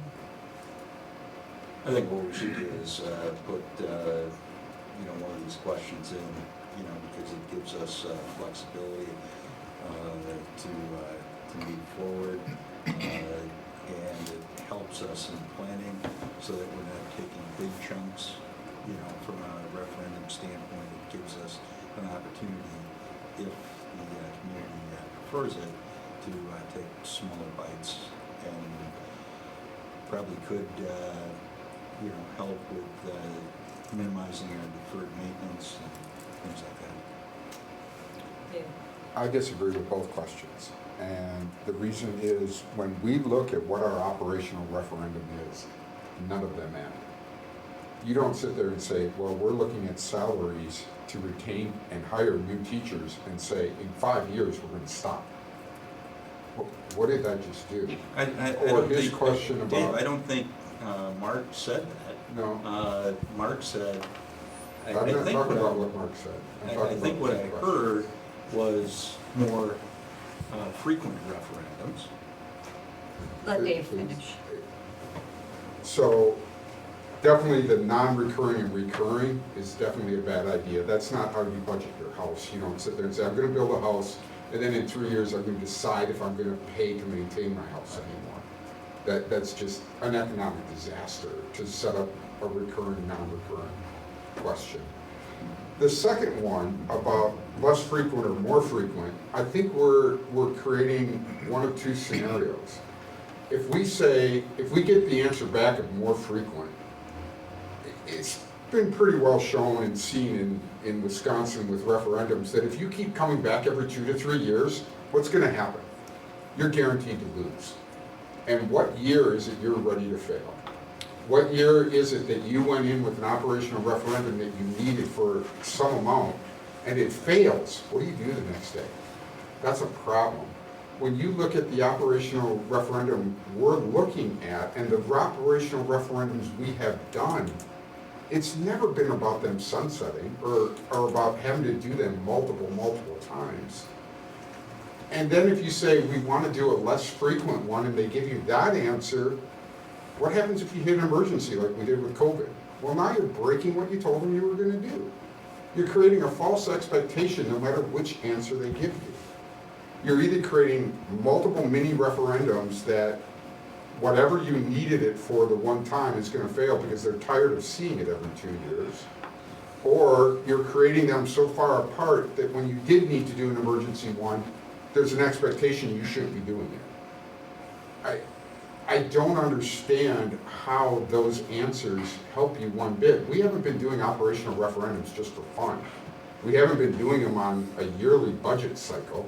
We've been doing them when we do a large project that needs support of the building or the new staff in order to handle that building. That's what we use them for, and that's what we should use them for. But to sit there and create a false timeline to say they're gonna happen on some form of regular basis, I think that ties us to a false expectation with the public.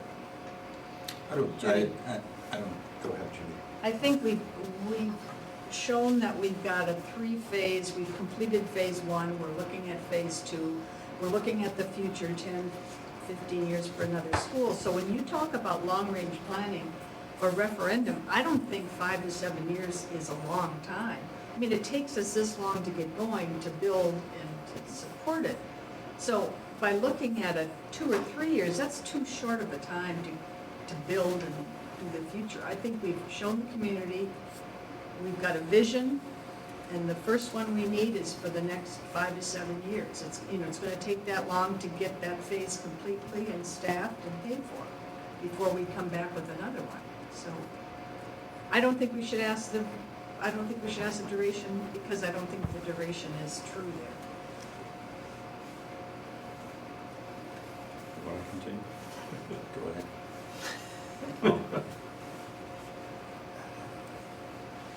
Yeah, I mean, I don't think we should ask the question as well. I don't know what we're gonna be facing.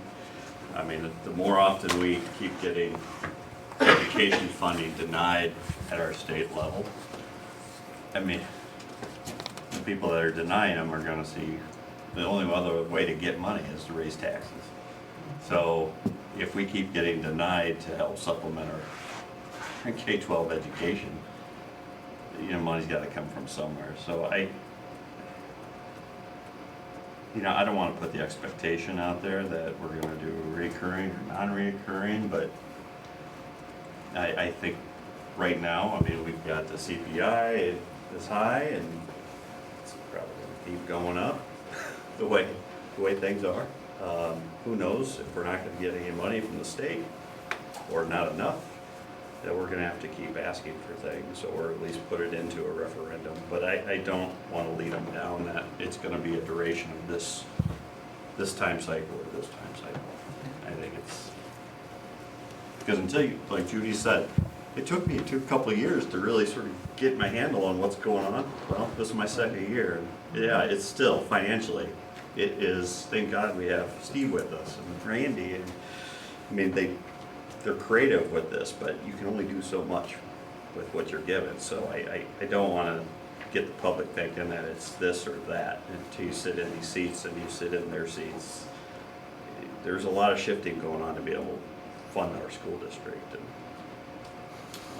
we're gonna need options. Yeah, I think one of the things that by asking this, you get at least a sense from the community if they'll live with that, you know, because to your point, you know, we don't know what the state budget's gonna do next year.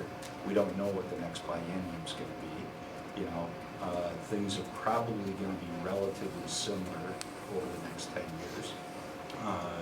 So, you know, at least understanding that the community will live with something like this if we need it, you know, to say, okay, every 5 years or 7 years, you know, we're gonna do this. You know, what happened, you know, nobody's got the crystal ball, right? And things could go south.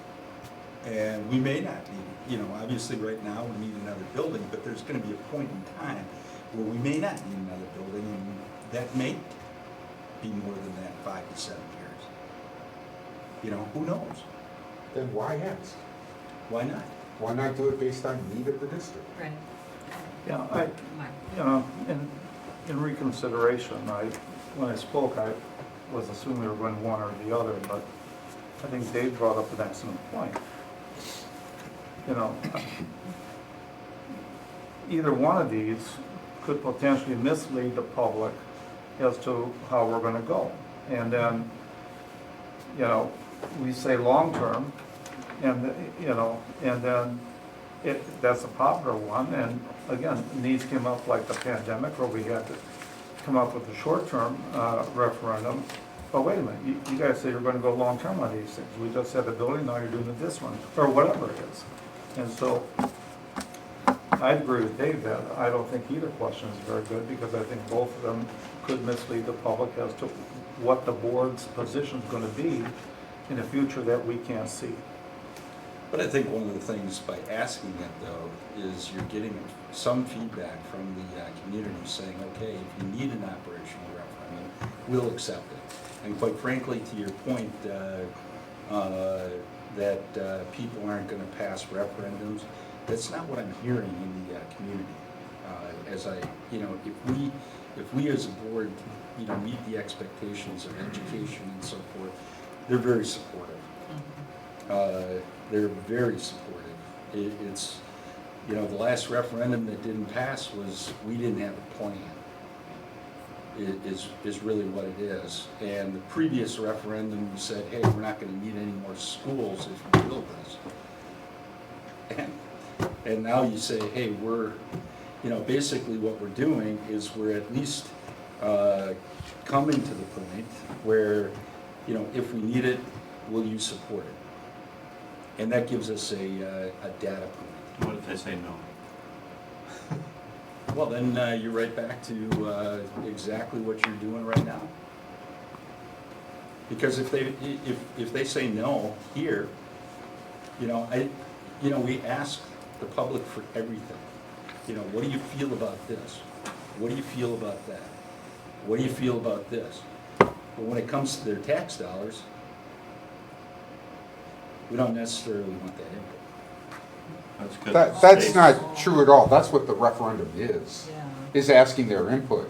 We go and present them a case for why this referendum should pass. And you're gonna do the same thing here. And they get to sit there and vote yes or no. Now you're asking, set up a structure for how you're gonna, on the time frame you're gonna ask them, without knowing what your need is at the time you're gonna ask them. I think you do it based on what we're doing exactly right now. We're showing them a need for a middle school. We're showing them a need for the operational money for that middle school and possibly for teacher salaries. And they get to vote yes or no. To sit there and say, but we will only ask you every 5 to 7 years, or we're gonna ask you every 2 to 3 years, without knowing what the case for that need is putting the cart before the horse. You're setting up a frequency without knowing what the referendum is funding. Can I go ahead? Just for point of clarity, I maybe missed something over time, but I thought we were looking at a referendum that potentially might involve 2 schools, not 1. And everyone tonight has been talking about the 1 school, and I don't want to mislead the public on that. No, you're right. So I'd like to make a motion that we don't include either question in the survey. Second. Any other discussion? All in favor, say aye. Aye. All opposed, say no. Nay. Is it too late to ask a question about? It's not never too late to ask about a this, question. but about another item on the survey. Oh, we still have to approve the whole survey. Yeah, we're looking for approval of the whole survey today, too. Okay. My concern is with the questions regarding the Heritage School.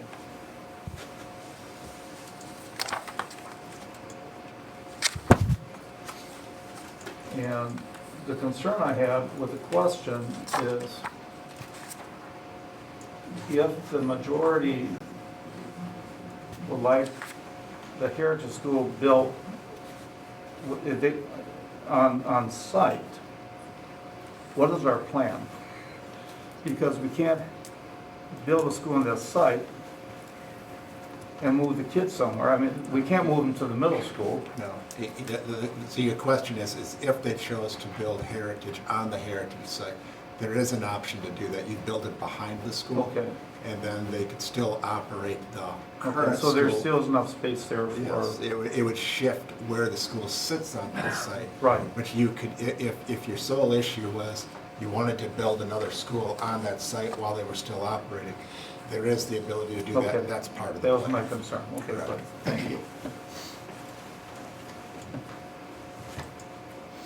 So looking at the whole survey, we do need a motion unless people are ready to make a motion to accept the whole survey. So moved. Second. Any other discussion on that whole survey that you want to bring up? Is this going to every person in the community? This goes to everybody in the community. It gets mailed. and then One, it at also- least one per household, and then they can ask for more? It's one per household, but then there's a, I yeah, saw. you can have that, and there's also the electronic version. We'll have copies of it in different locations throughout the community like we did in the past. And then when we get the results of the survey, we determine how to frame the referendum.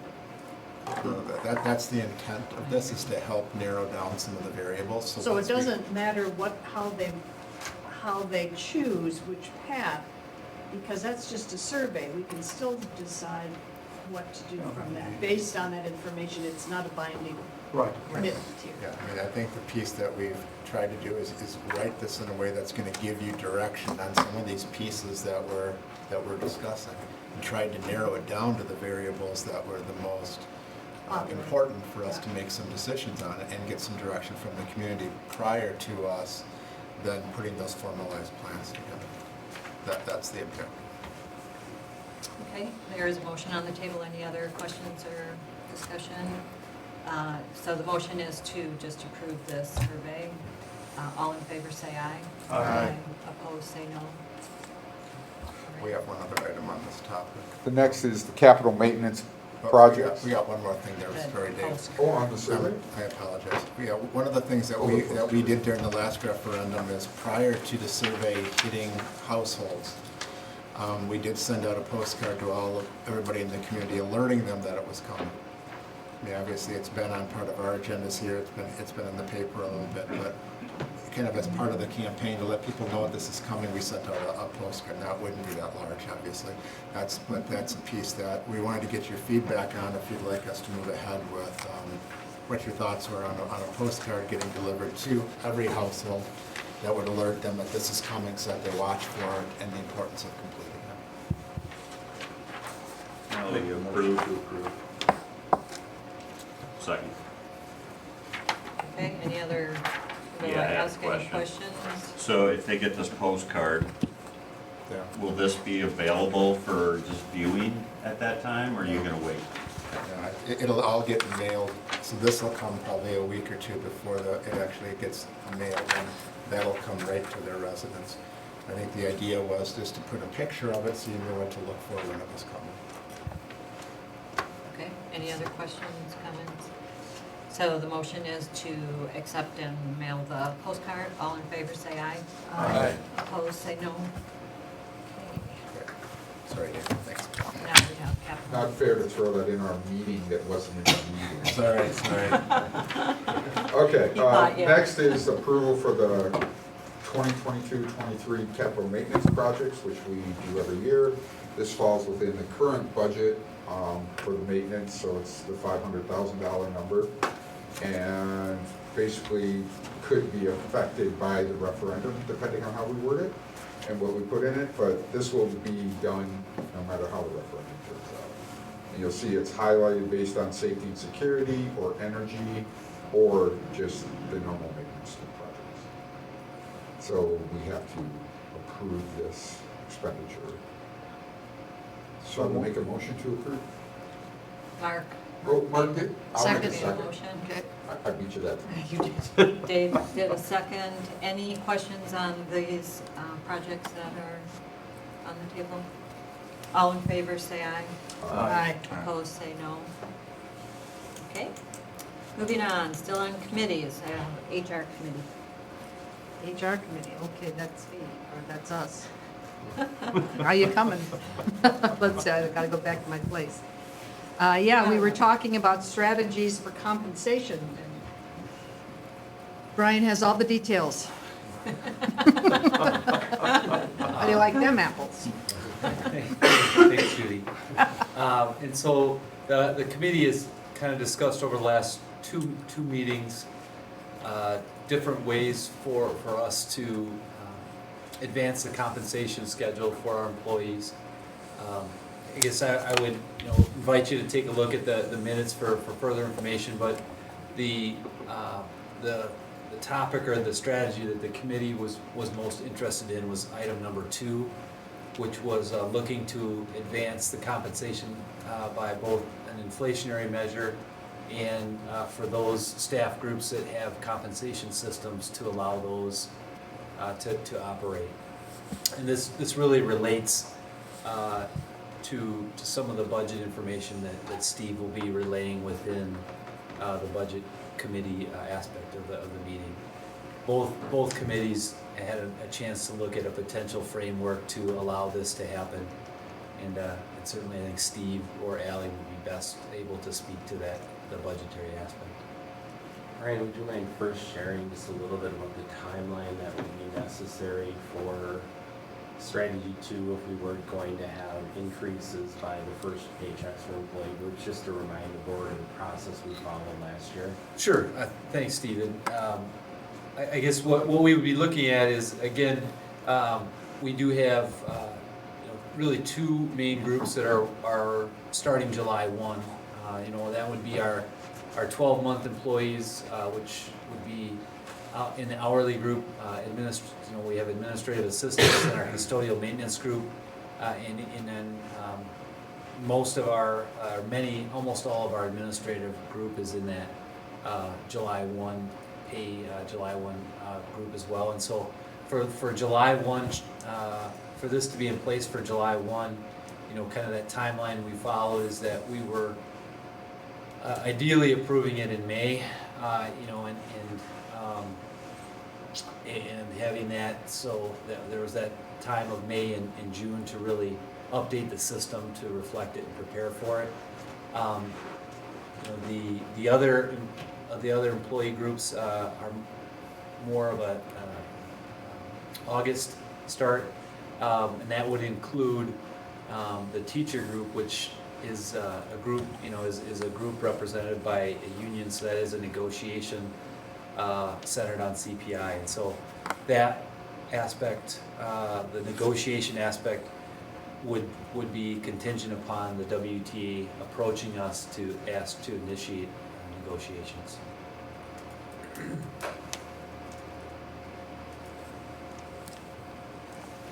So there's really nothing to vote on in this one, but it will again appear in the budget. Any other comments from HR? If not, let's move forward to the budget where we get to more of the details of how we're going to fund this. So Budget Committee.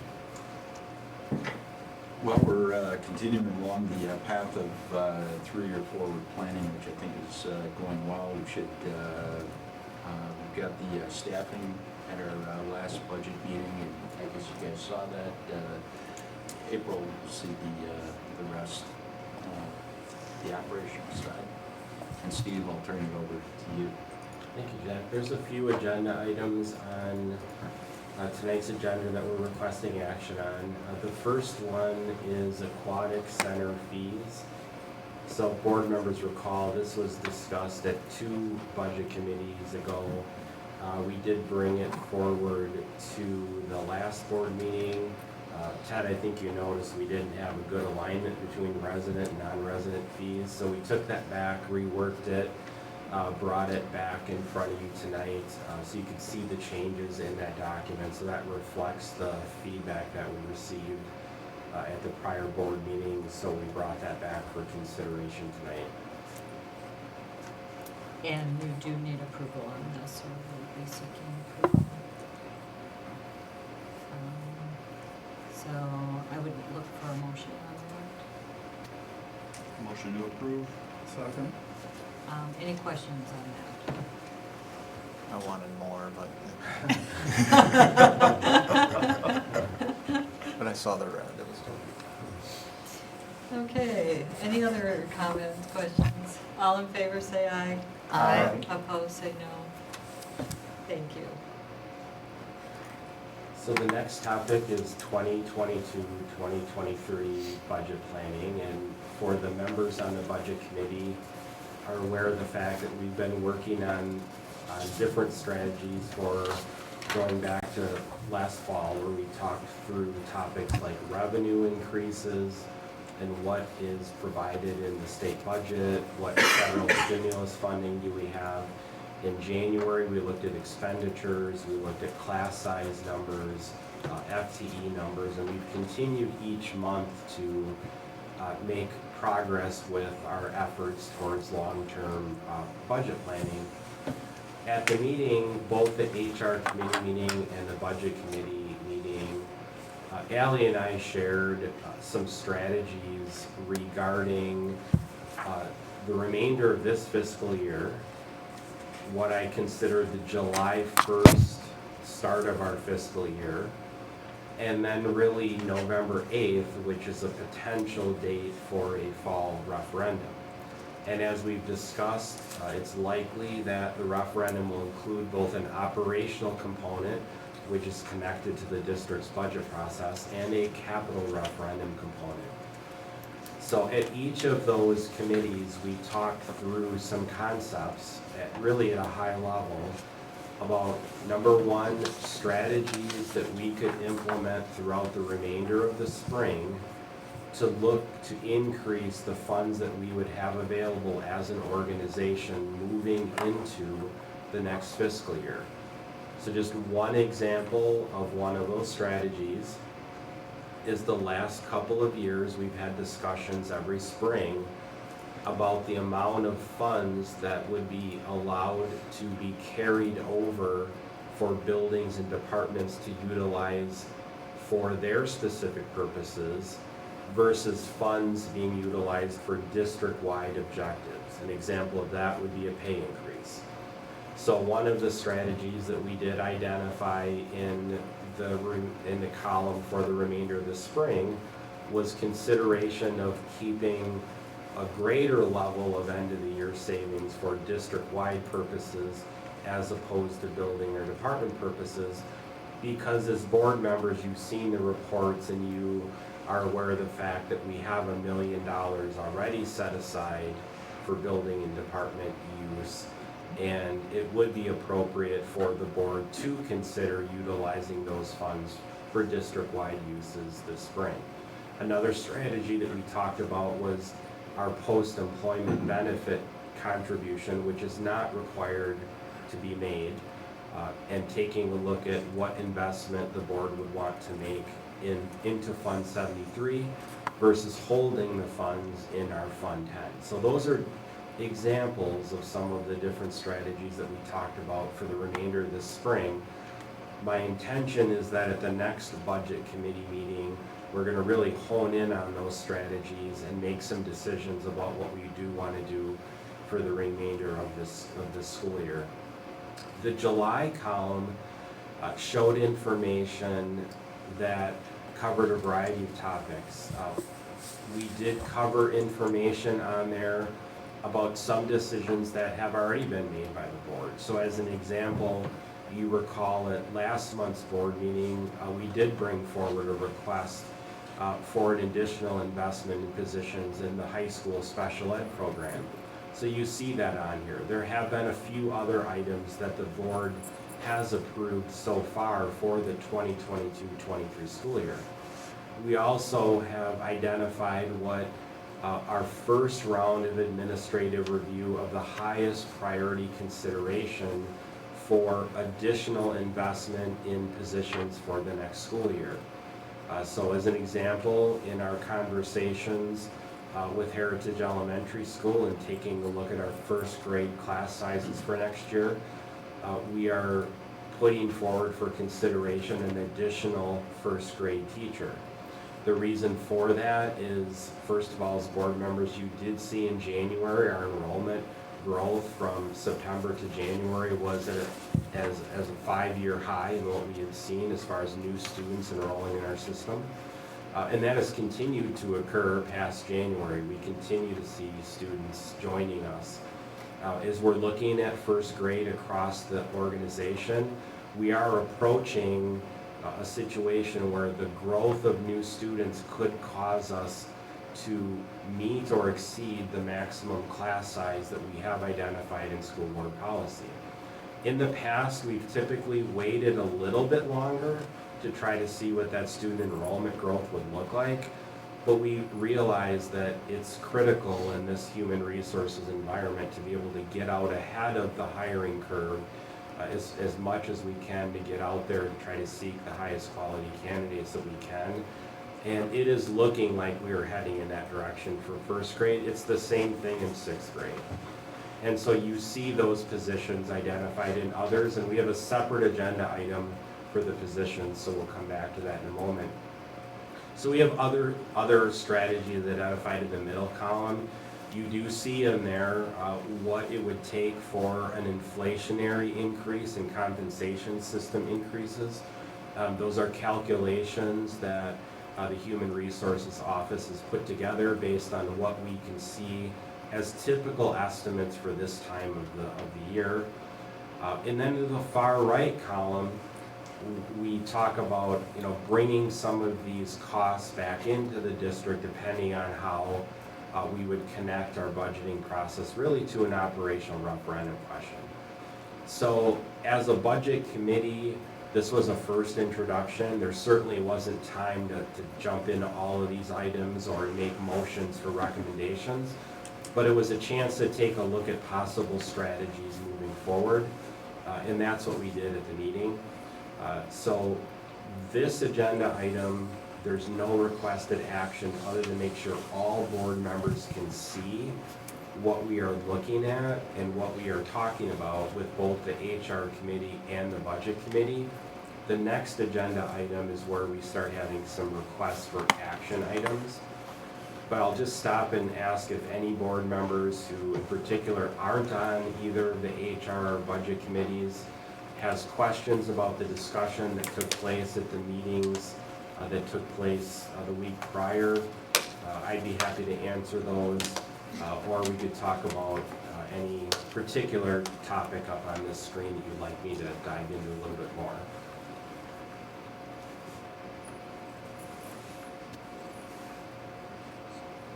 Okay, if not, the next agenda item is really specifically positions that you just saw in the prior document.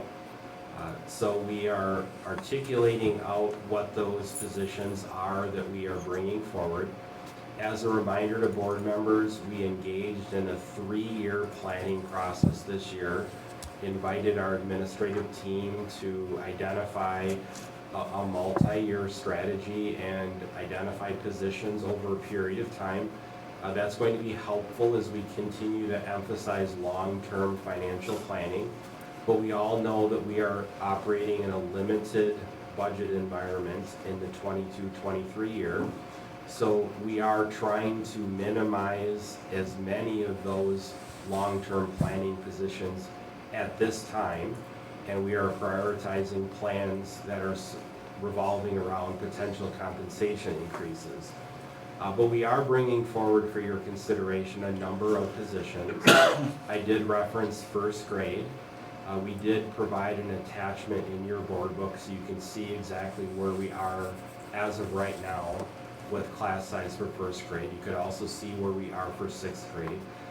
We do not have any class size concerns right now in the other grades.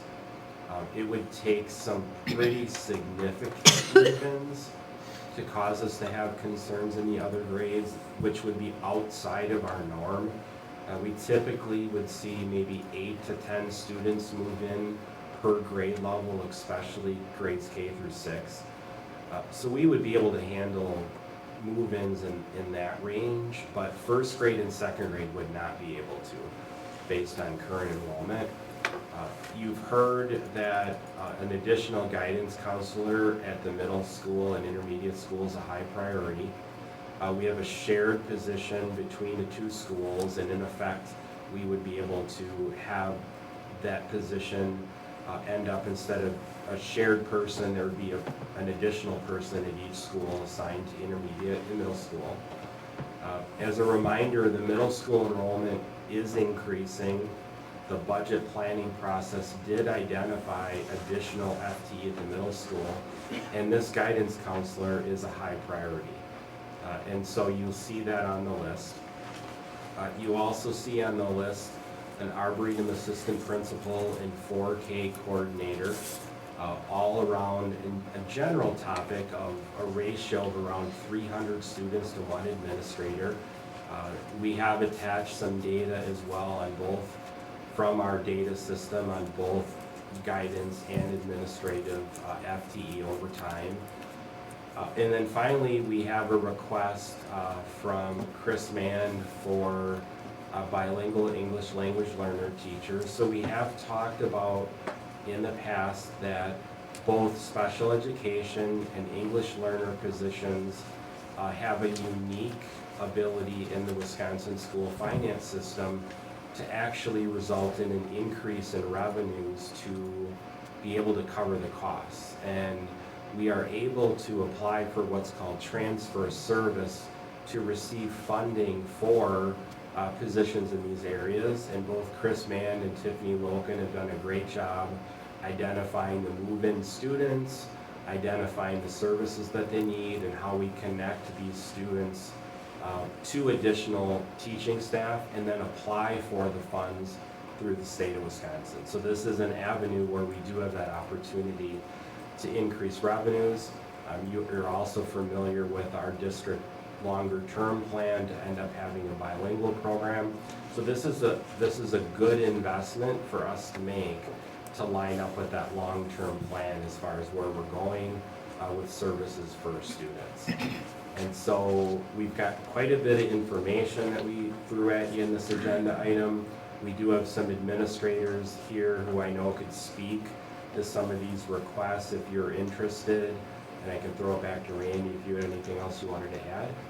I think you did a good job. I'll just speak to the administrative position that's on the agenda here, the Arboretum Assistant Principal 4K Coordinator.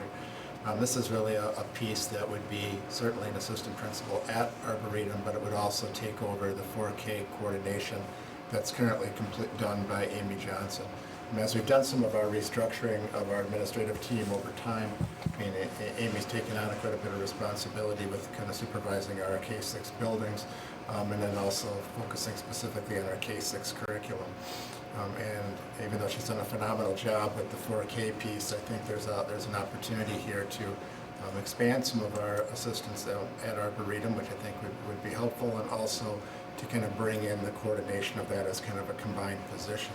That will also, I think, allow us to kind of re-envision a few of the work and pieces that we have amongst our students, our curriculum and our student services and special ed team, to kind of take a look at kind of where all of our different bodies of work are and look at how we can provide kind of additional services and support on a system-wide basis. So from my perspective, it provides some support to Arboretum, but it also then provides support on a district-wide level in line with some of the restructuring we started a number of years ago.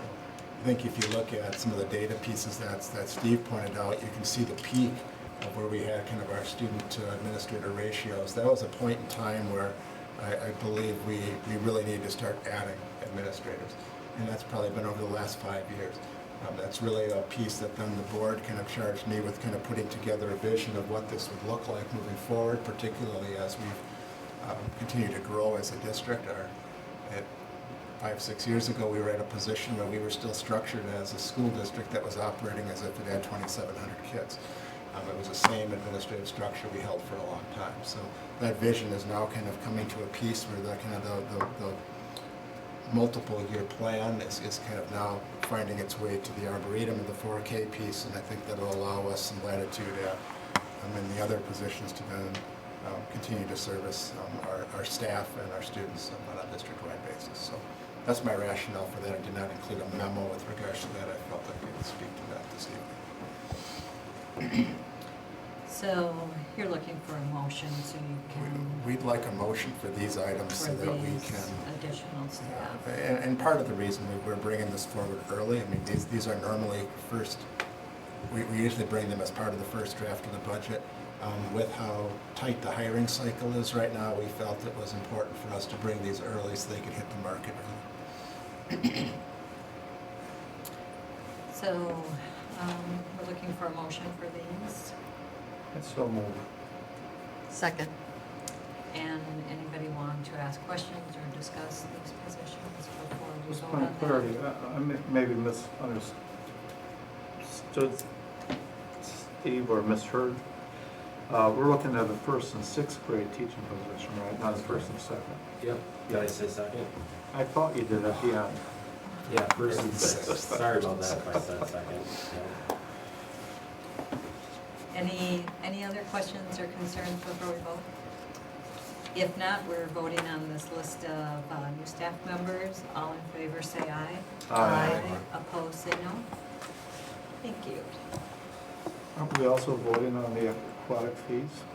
We did. Or that's just a point of clarity that came back? We did already. We actually voted on those. Okay, thank you. So I think we have one last item in budget.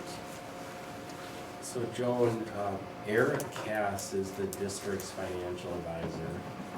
Eric was in La Crosse tonight. He's driving home and he happens to be only 5 minutes away from Waunakee and he wanted an opportunity to talk about this. Is there any chance we could just move on to the next item Sure. and just pop back in about 5 minutes when, It's okay with when he's me. available? If that's all right Sure. for everybody? So we will be back, but we have administrative report recommendations. This is probably one of the only meetings in the last, well, since I've been here, I haven't had an administrative report or action item other than correspondence tonight. Most of our work tonight has gone through all of our committees, so I appreciate the work of our committees over the last month or so. But my correspondence is actually a celebration. It's a National Mayor Finalist for 2022. Ryan Borowski has shared information. I believe there's some information in your packet, so I just wanted to say congratulations to Lincoln Ogren and Thomas Troster. I'm not sure how that's the correct pronunciation. I apologize if I, but these are huge accomplishments of these students to be considered national merit finalists as they move forward in this piece. So we've been very fortunate that we've had a number of our students over time who have met these accomplishments, and certainly I wanted to congratulate Lincoln and Thomas publicly for their accomplishments there. So that's my correspondence this evening. Thank you. And congratulations. Consent agenda items. There are several things in there. We can take them all together, or if anybody needs to pull something out for separate consideration, we can do that. I'm just wondering about these field trips again. Sure. I asked on the last one, like, how is it determined? Because I see, like, there's a deck and Yep. so one, it's like they're doing kind of a fundraiser. Do they take it upon themselves to like do that? And the other one, they don't look at doing it at all, and it's just, I'm just trying to figure out. Some of the like the DECA ones are often, you'll see many of those annually as far as the DECA trips are kind of coming forward. Some of those are based off of kind of their national conference, like FFA goes to their national conference every year. Or they have ones where you'll see that where there'll be students that'll be competing and then they'll qualify for the national competition. So that's kind of how those are coming in front of us. I mean, there's no requirement to go, like, for them to do a fundraiser. It's up to them if they want to. Is that, I'm trying, you know what I mean? You're talking the fundraising aspect of it? Yeah, like, if we approve it, they just, here you go, do it, and we cover it? Yeah, they do some fundraising throughout the year, and these are all groups, these are all of our student groups they may pick up concession stands or do some of those type of work, and as they're raising funds, it's helping to support some of the activities and defray costs. But it's not a requirement in any way, it's just, that's, okay. Yeah, I would say that's generally, I mean, I think all of the clubs probably do it, and do some level of fundraising to defray their costs, but. Yeah. And then there was another request for a waiver of the. Yeah, this was one that was the. For the use of the use of the facilities and it was a fundraiser. Yep, which is always a good thing. I'd been going around and talking with some people, talked to the custodians who obviously are struggling with stuff like that. How does things like this enter in? You know, I hear from them like, okay, this is going to enter into our workload, and it's just, that's what they have to do. I mean, is there ever any consideration to that? in terms of their load, you know what I mean? Yeah, there's been a few of them that we've denied over time, as there's been certain ones. There was a huge event that was going to be on Mother's Day weekend, and I know that there's many, like, we surveyed the custodians, and we just didn't. And that was one we denied based on that. Yeah. Most of our activities that we've had on the weekends, I mean, they do put that for me. There's a lot of events at our school. Yeah, I know, that's what Absolutely. when they keep getting them popped in, they're just, oh, it's their workload and. Correct. And part of that is, I mean, and I think that they kind of rotate through kind of who's having to work it, and sometimes that there are definitely an impact on them. But, I mean, these type of things, these youth activities, they normally involve our students here to some level, and trying to support them in those facilities. And in this case, this request, there is a policy that asks that there's a fee structure to utilizing the facility. And what this group is asking for is for that to be waived based on the kind of fundraising aspect for the cancer. Which is definitely good. I just wonder how that's considered, you know, the workload of what they have, and it's just, yep, you just gotta suck it up and do it, or. And that's a piece, I mean, we can kind of, I guess, bring some, to a degree, that's kind of part of the job. We also have different custodians that have different kind of work hours that kind of fit into the weekends. And I believe, Brian, am I correct that we do have some weekend specific custodians that help out with some of those items? In theory. Thank you. Thank you. In theory. I heard that too when I was. Thanks for your support there. No. Mark? Question about the courses at METC. Yes. First of all, we pay for them if they take it? Yes, Or we yeah. pay a portion of how's it work? We pay for those. The courses that you see listed in the consent agenda that our students are asking for, that are really college level classes that they're taking, in this case mainly on METC, this is one of those pieces by state law that when you've exhausted kind of our curriculum in those areas, then you are able to continue your education at the next institution at our cost. So that is a piece, it's just kind of like the old youth options type piece that we used to have. Okay. Yep, so that's required. You'll see a whole list of classes. They're not taking all of those. They Right. have No, to I list, saw that. they have to list everything in the event that they can get the one that they have and they need approval to apply. I guess my concern was, at least with one of the requests, it appeared to be I think a sophomore. And none of the courses requested really were related to our curriculum. Mm-hmm. And as a board member, I guess I'm concerned about we financing someone taking a course of interest rather than we don't offer it. You know, and that's, in the past, all of these that we've approved have typically been what you said, students who have exhausted the course study and now they need to go beyond to get to where they want to go. Right. And I think that one of the pieces within that law does allow them to do exactly what this student is asking. It's not just always if there's not substantial congruence between what we offer and what's offered at the university, they do have the ability to ask. So these have all been vetted before they ever came here. So we legally, so we've got our courses, but they want a different art course. Right. And the answer is yes, they can request that. Okay, thank you. You've seen it in the past with some, you've actually seen some things that have kind of come in the kind of FIAD and health area. That's kind of things have been expanded. That is an option for them to be able to participate in.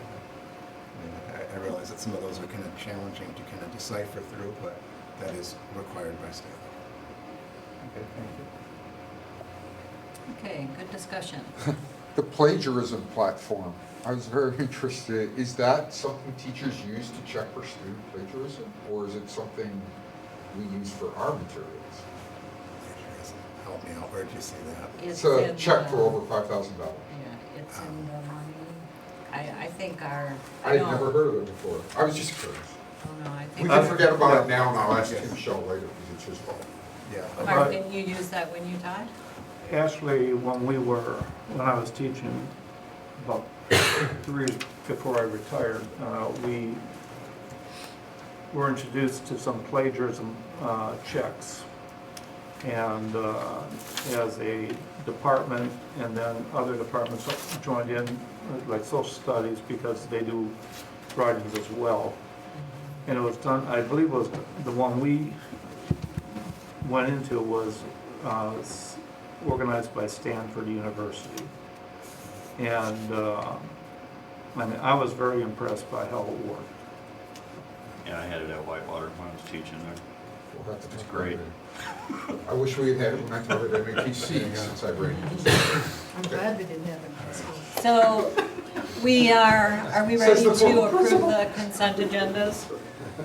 So move. So moved. Second. Any other discussion on consent agendas? All in favor say aye. Aye. Opposed say no. All right, we are now back to the last item, the resolution authorization, and we have our guest speaker here.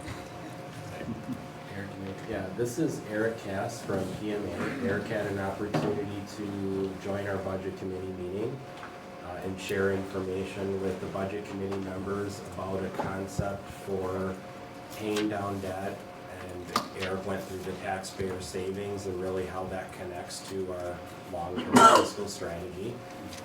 So Eric's had a busy night, and we got lucky that the timing worked out for Eric to be here on his way back from a different board meeting. So I just, since he was in the area, I thought it'd be great if Eric could just take a minute and just at a high level really explain to the board what this concept is and what we're accomplishing and how that's connecting into our long-term plan. Yeah, thank you. Good evening, everyone, and thank you for pausing for a couple minutes so I could get here on my way back from lacrosse. So as Steve talked about, what we delved into a little bit in more detail with the budget committee was starting with the original financing plan that I think we laid out last November. And really, I would frame that as the opportunity financing plan. We were asked to kind of back ourselves into, at PMA, what a no tax increase referendum could be here in Waunakee. And that example was $150 million. Nobody's saying that's the number. We were just asked to answer that question for the administration and the board. Part and parcel to that financing plan that we had put together, originally speaking, we were applying the use of some additional levies that have been built up over the last few years. So with the school district's mill rate strategy and not seeing their mill rate bounce all over so people can plan accordingly to what their school portion of their tax bills might be, you've built up a portion of equity. And in the original plan, we assumed that that would be applied to some currently callable debt. That debt is callable right now, and it has about 4 or 5 years of amortization. It's really the next 4 or 5 years. It created $200,000-$300,000 of savings, very relevant. I mean, it's good taxpayer savings. But since that time of building that plan, we actually identified another opportunity. So the school district in the 2010-2011 era, when the recession hit under the Obama administration, a lot of tax credit bonds were provided to municipalities. And the school district at that time entered into a financing structure that received a 35% reimbursement for the interest costs associated with that. Fast forward till today, enter a term called sequestration, which means that the federal government no longer gives you 35%, they give you more like 29 and some change.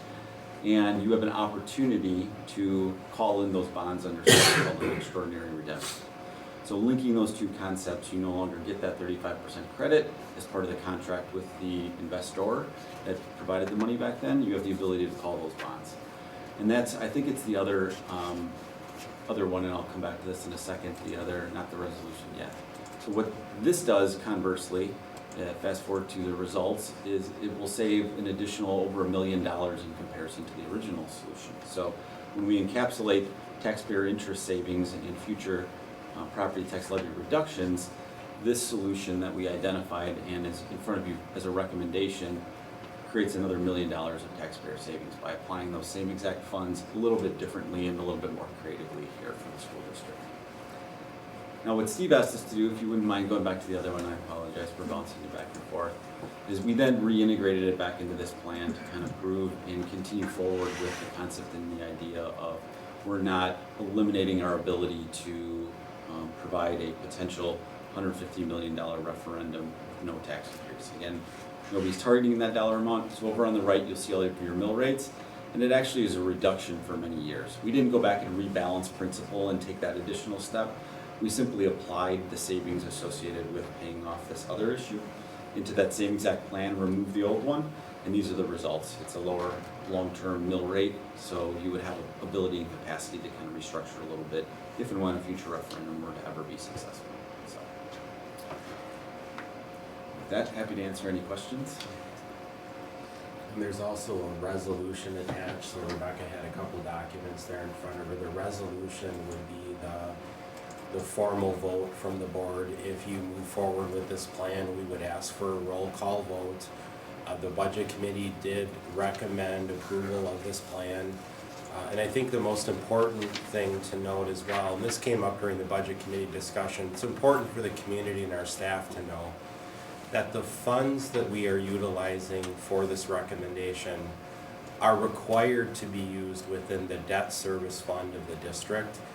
These funds that we're utilizing to pay down debt could not be used in our general educational fund or Fund 10. We could not take these funds and instead add positions, lower class size, etc. These are funds that must be used within the debt service fund. Fund 10, as we know, is controlled by the revenue limit formula. These funds are sitting in Fund 39, where last fall the board levied additional funds into Fund 39 with that concept of a consistent tax rate across time.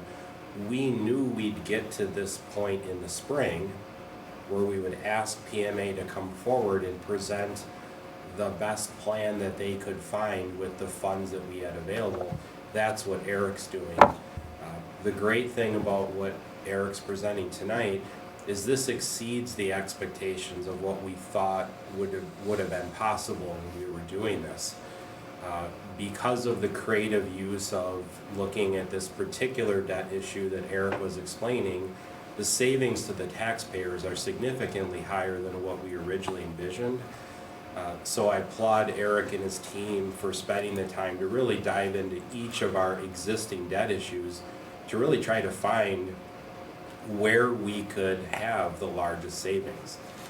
So that work took place over the last couple of months, and we really appreciate the efforts of doing that, which resulted in that solution that we're seeing tonight. But just keep in mind that it's part of that larger strategy. It's within our debt service fund. It's not Fund 10 money, but in the end, if we are able to show our taxpayers that we can balance our property taxes across our educational fund, our debt service fund, and the different accounting funds of a district, our taxpayers can see how we are implementing that consistent tax rate strategy. And this is the first step in doing that in 2022. Any questions for Eric? Thank you, Eric. This is a great plan and certainly a benefit to our district. So we need a motion for this resolution. I'd like to ask one quick question. So the $4 million in that initial incremental payment, I got to say, incremental levy, where exactly is that coming from? Is that similar to the debt defeasance method? Correct. Okay. It's the same method, it's just targeting callable debt rather than a defeasance, which All right. sits in the escrow. So, Motion to approve. motion to approve by Dave. I need a second. Second. And we're going to do this by roll call. David? Aye. Judy? Aye. Me? Yes. Ted? Aye. Jack? Aye. Mark? Aye. And Brian? Aye. Perfect. Thank you. Thank you, Eric. Thank you. So we are done with, we are down to any legislative update and future meetings. I think we can schedule our meetings, then we have to go back into closed session for that one Correct. item. I'm going to start off with March 28th, we have that community engagement meeting. We had also planned to do a policy meeting that night. Logistically, that doesn't work because we have to tape it. So I just don't know how that's going to work. So I'm wondering if we can just move policy to the week later, which is April 4th. Would that work for everybody? Yep. April 4th? Ted, Judy. As long as you do it April 6th or later. What's that? April 6th He or said the later. 4th. He says the week of Oh, wherever, if you want. 6th, 4th and 5th would be available for me. Even later, I can't do the 7th. I can't do the 6th or 7th. Could you piggyback it with facility? When's the Oh, facility? that's Oh, on on Tuesday? I'm fine. On the 29th? Sure. I'm open. Ted, are you available on the 29th? Well, you're there. Yes. Anyway, so, What time would that be? you want to do it right? How long do you think facilities is, Steve? I'd say an hour. So if we did 6:30, let's put it there. Is that okay? Yep. 6:30? Yeah, thank you. Awesome.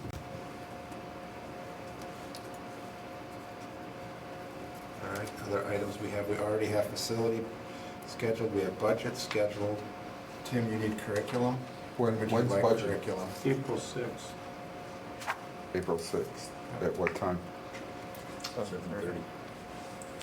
Tim, do you have a range of when you'd like curriculum? 7:30 in the morning.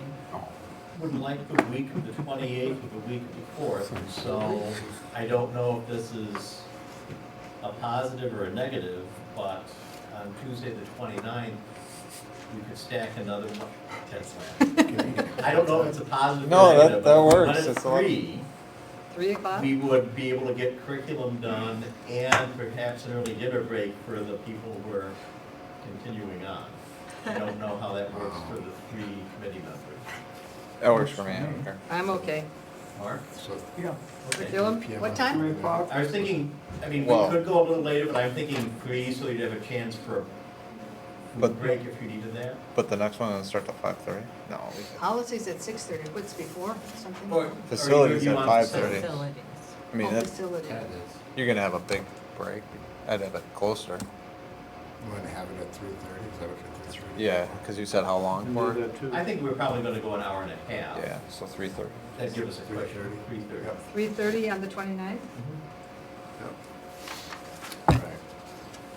The other items, I'm going to look ahead to April, because April's a pretty busy month with a lot of different meetings. One of them being, we need to do kind of our evaluation meeting, which is usually, it's my evaluation and the board's self-eval. We do that sometime before April 25th, so I'm looking at something in the range of the week of like the 18th, no, what about like the 19th of April? That works. Does that work for people? Sure. For which one? That's the eval? So that would be the eval meetings. What time is that? What's the earliest you want to start? They're usually back to back, so 5:30? Yep, we'll just do them at 5:30. They usually take a couple hours, hour free. April 19th? Yes. Yep. And then we have to look at the reorg meeting, so might as well get that on our calendar. That has to take place sometime between April 25th and May 25th.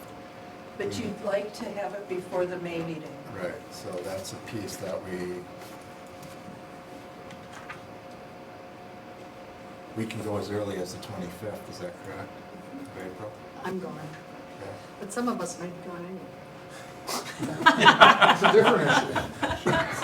Or the same issue. Yeah, I just want to get it on the books here. They just gone a week? I'll be back on the 27th. So what is this? I'm sorry. This is the reorg. board reorg meeting. I just want to get that on our calendar. Which isn't a very long meeting usually. No. 28? Just- I can do it. I April. think the bridging the divide thing was supposed to meet them, but Oh, I think you're right. I think you're right. that's April 28th. We could go into the 1st of May.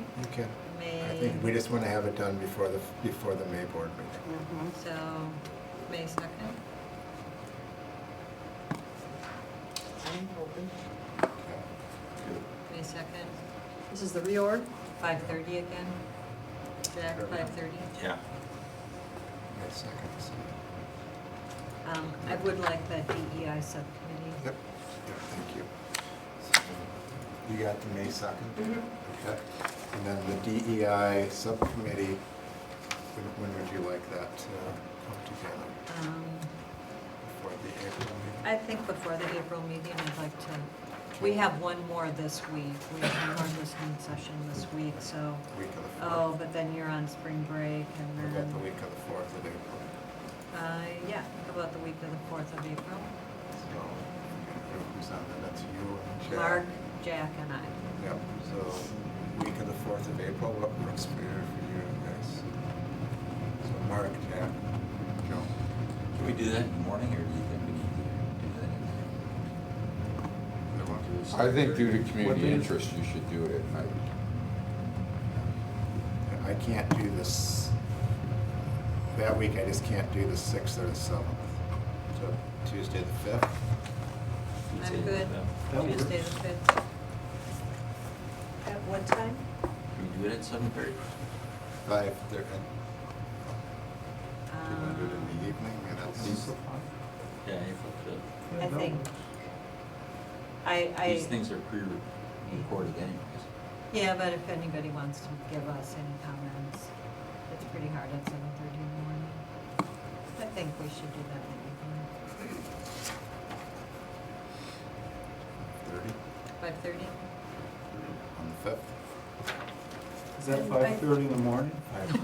Aaron would like a co-curricular meeting. Okay. Do we have any of his dates? He, just after spring break is all he told me. Okay.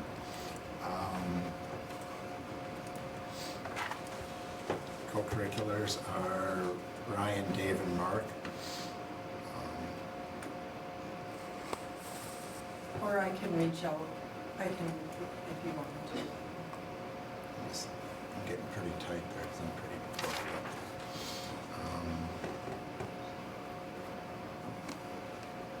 Squeeze it in that half hour between curriculum and facility. Why don't we do this? Why don't we coordinate it? We'll reach out to you and find a time. I'd like to get it in there. I'm just pretty tight on my schedule here. Brian was raising his hand. Just probably more of a question than a request. I'll need an HR committee meeting that first week in May with your reorg. Will that be possible? Sure. We can do it. You want to do it the same night? Presumably I guess the presumption is we'd be having the HR committee looking at compensation recommendations for the main meeting. Yep. But we would for sure need to be doing handbook review Yep. for that to be reviewed in May and June. Why don't we If we just? go with the route of the 2 readings like we have Sure. typically. Does he want it before or after? What's that? Before or after reorg? Well, that's, I mean, I guess I'm probably asking you guys what you think would be better. What time is reorg at? 5:30. 5:30. Who's HR So committee? HR is Judy, Joan, and Brian. We could either do it after the reorg, which would probably be 6 o'clock, or you would do it prior to that, which would be 4:30. May 2nd. Probably, I would say probably after, just with those, After. depending on the top. Because again, the topics can be a little meaty. Yeah, why don't we just do it at 6 o'clock that night if it works for people? Okay. Okay. 6 o'clock HR? Yep.